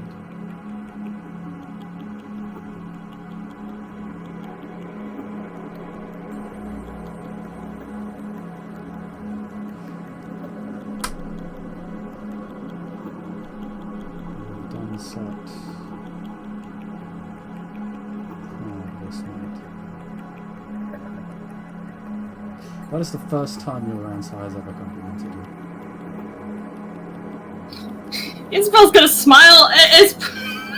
I imagine she's just got blood caked in her hair at this point from when Sadie bashed her head into the wall, but she's just like, she's extremely happy now.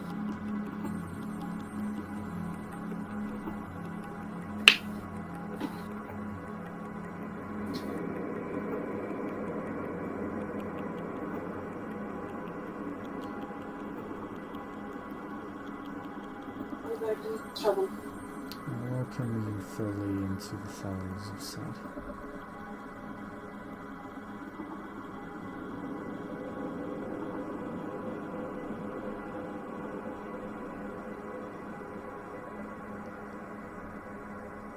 I didn't quite catch that. He says, sorry, next bit forward. No, that's you're good. He simply says, I welcome you fully into the fires of Sad. She's gonna bow her head a little bit, and she, thank you.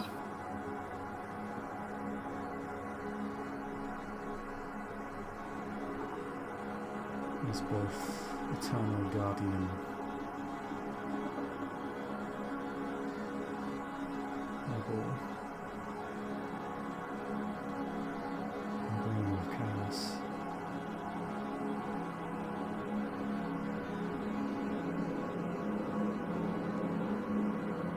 Bring the hours in the parliament tomorrow. Teach me to fear if I might again. Teach me when we are unsuitable prey.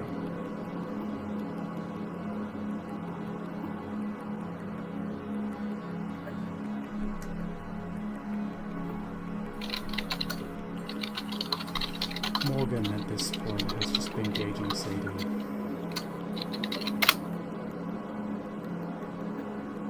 Sadie's still been shivering. But Morgan will turn to you and Sadie and simply say, "You've both endured unimaginable hardships.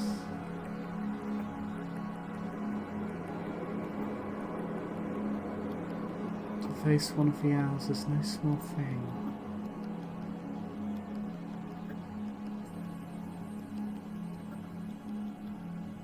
No, but you still saw fit to send 2 neonates after one.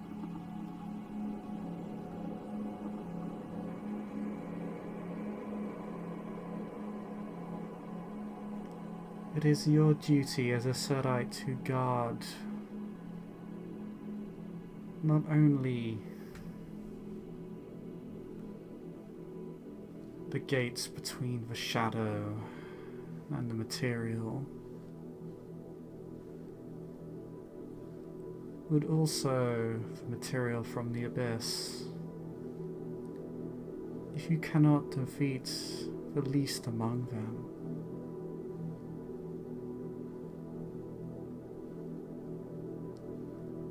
then are you truly Chabit? Are you Satite?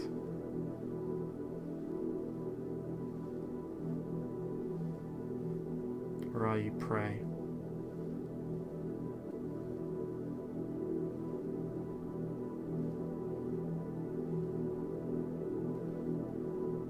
This was Sadie's test.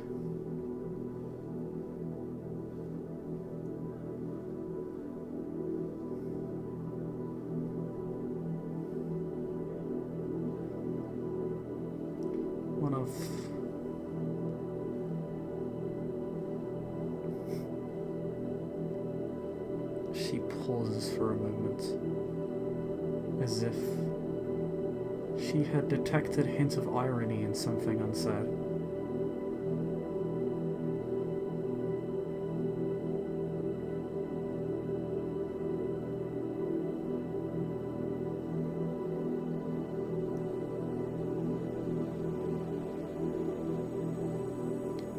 Test of herself, of herself.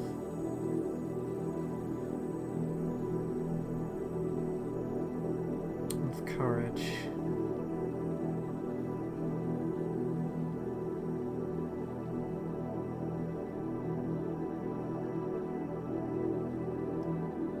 And her determination to fight that which the circle is duty-bound to fight.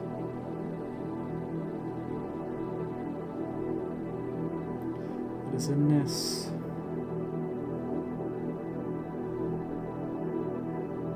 that the Wankin and the Sadites are agreed.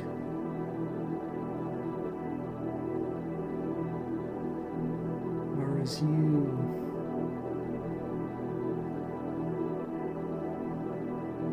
break things down, it is we who build bridges. But there may be only fire and sun for the birds of this.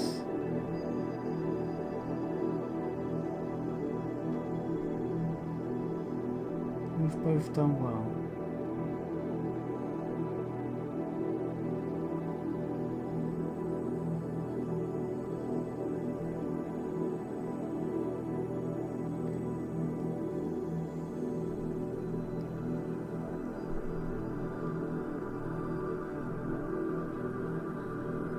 Isobel react to this? Isabel's gonna give her a very wary look, but she's gonna again nod. Thank you.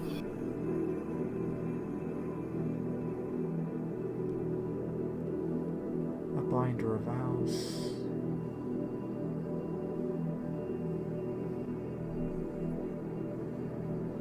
A rare honoring. She gives a smile that, given her statement, should appear grateful or respectful, but comes across as merely violent and predatory.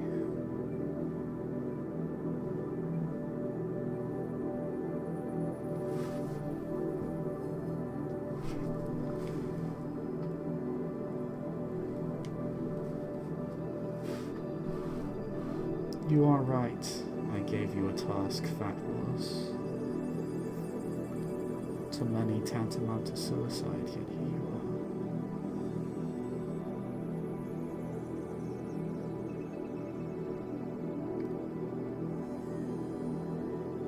are. Our I shall ensure the Crone remembers you for this service, as will the domain.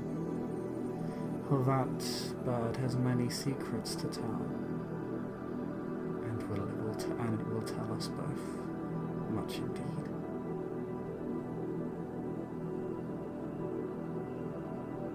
She holds out her hand to Sadie.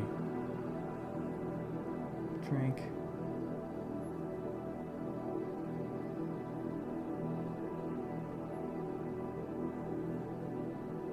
She,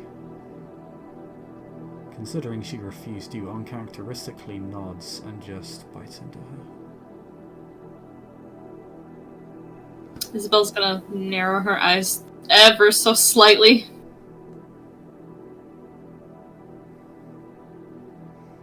Sadie is quick. She drinks quickly, and within about 2 seconds, quickly takes her fangs, dislodges her fangs from Morgan's wrists. Morgan shakes her hand as the wound seal.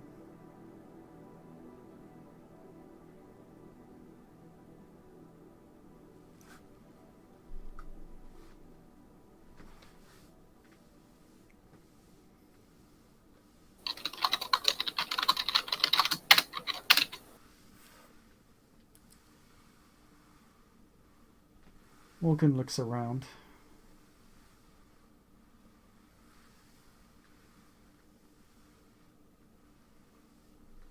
You may return home to your havens.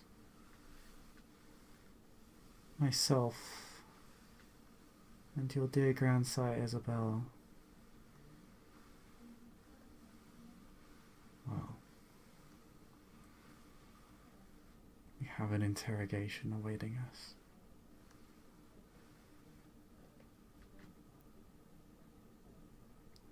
Have fun with that.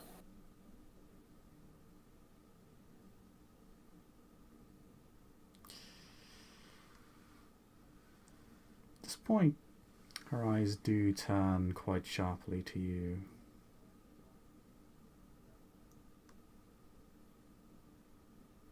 A very warning glare.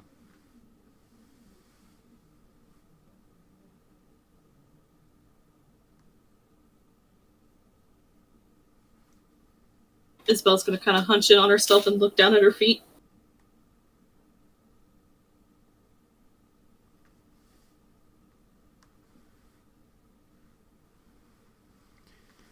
Your grandsire does not say anything. But when she sees you huddle, as it were, look away, look down, and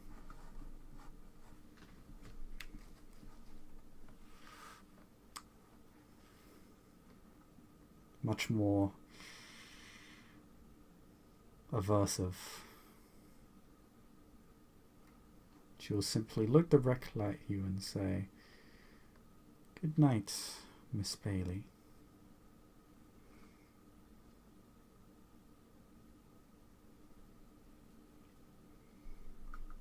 I look forward to seeing the sort of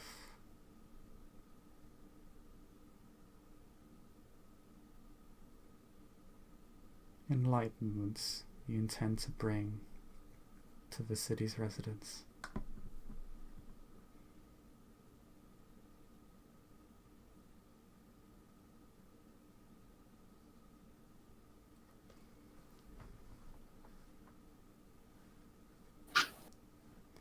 Of course, Morgan.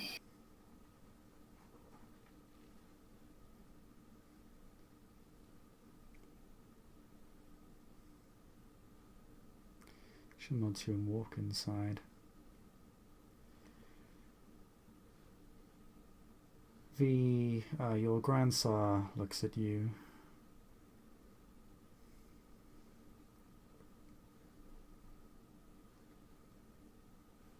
There will be others.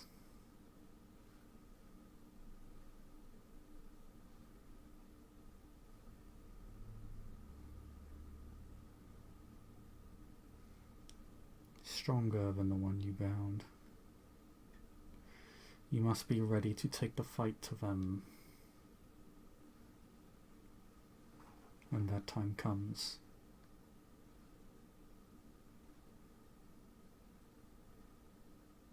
We will be arriving at that destination shortly.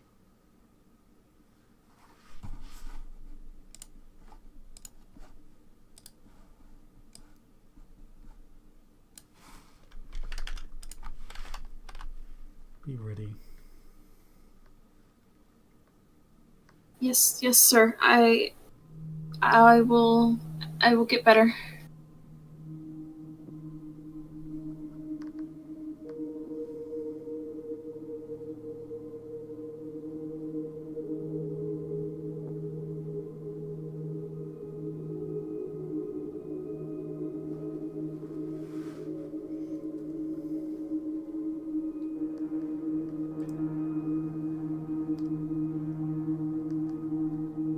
There is a look of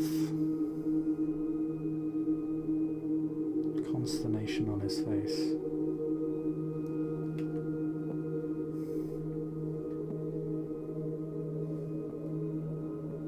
You could hardly remember that he complimented you at all. He will go to take his leave. Before he does, he stops for a moment.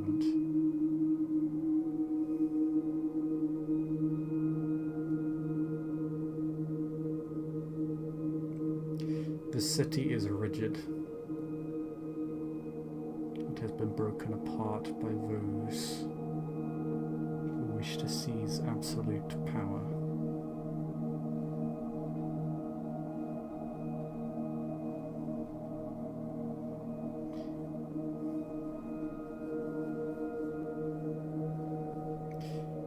You shall be the wrench to remind them of the machine's infallibility. Do you understand?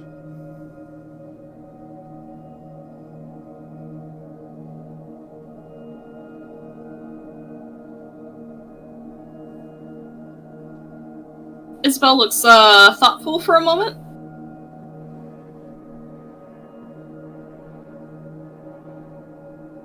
I want to say I do, but I think lying to you would be worse. You are no longer a fledgling. You are set-eyed.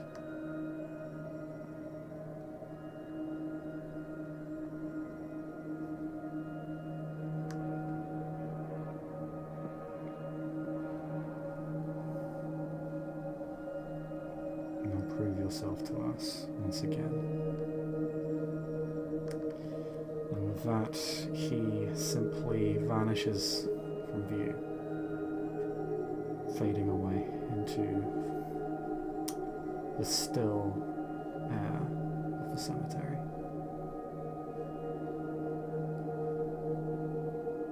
You can hear animals beginning to return now.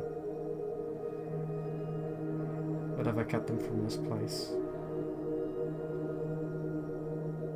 See a couple of crows perched on a tree.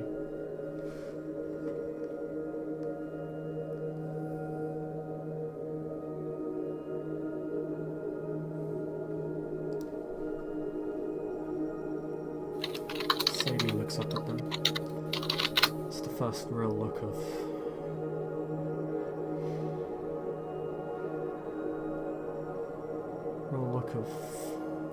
hope or relief or happiness that she's had in the past 15 or so minutes. Hour even.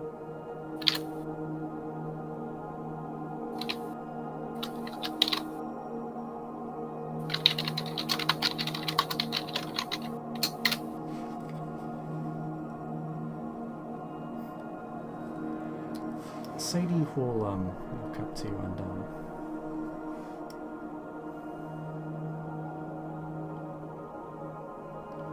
place both her hands on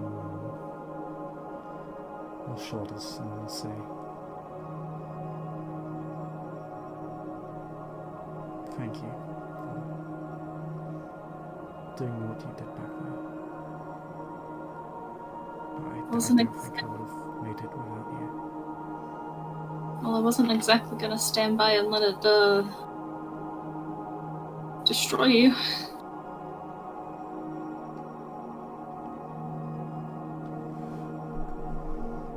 don't remember much. Just remember heading into the chapel and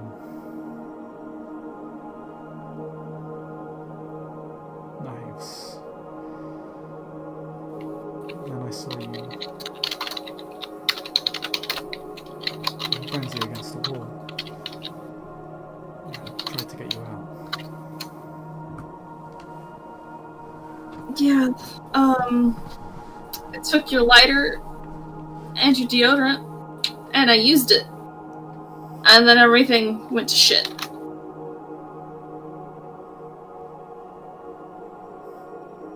I guess at least that helped. Yeah. It's a real good thing that we came together.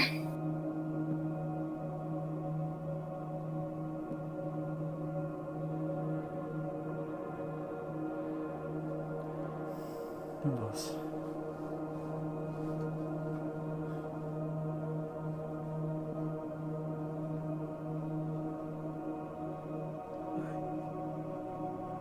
I don't know where you'd like to go now. I'd just like to be away from this place. Yeah, indeed. I've got to go find my sire.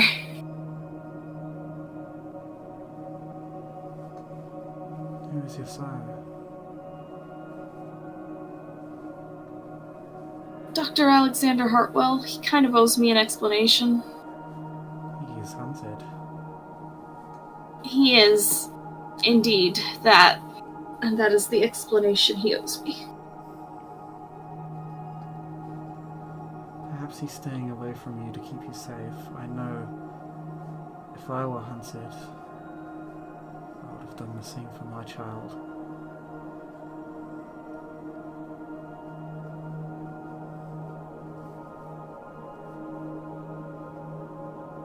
You're probably right.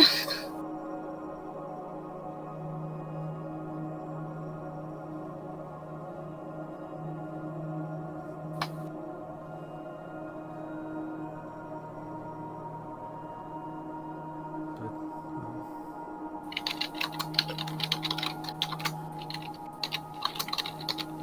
if he needs help, I can't offer much really. I'm just,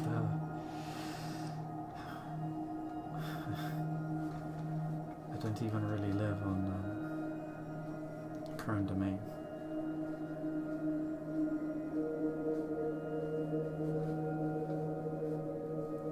But I do have the Crone's ear for the moment.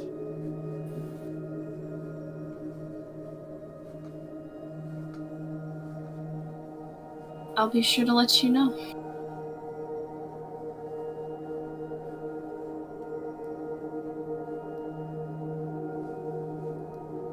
Stay safe.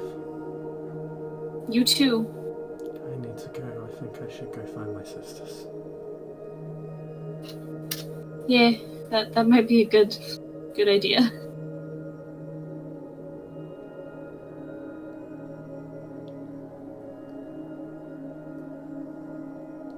She begins to transform into a crow again. And,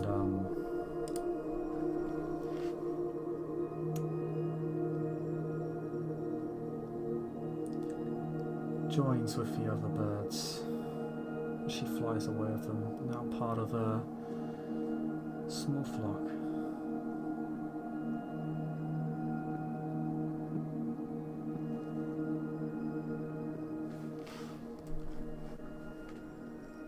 With that, I think we can end the scene there. Okie dokie. Thank you guys for playing, thank you watchers for watching, and we'll see you all next time.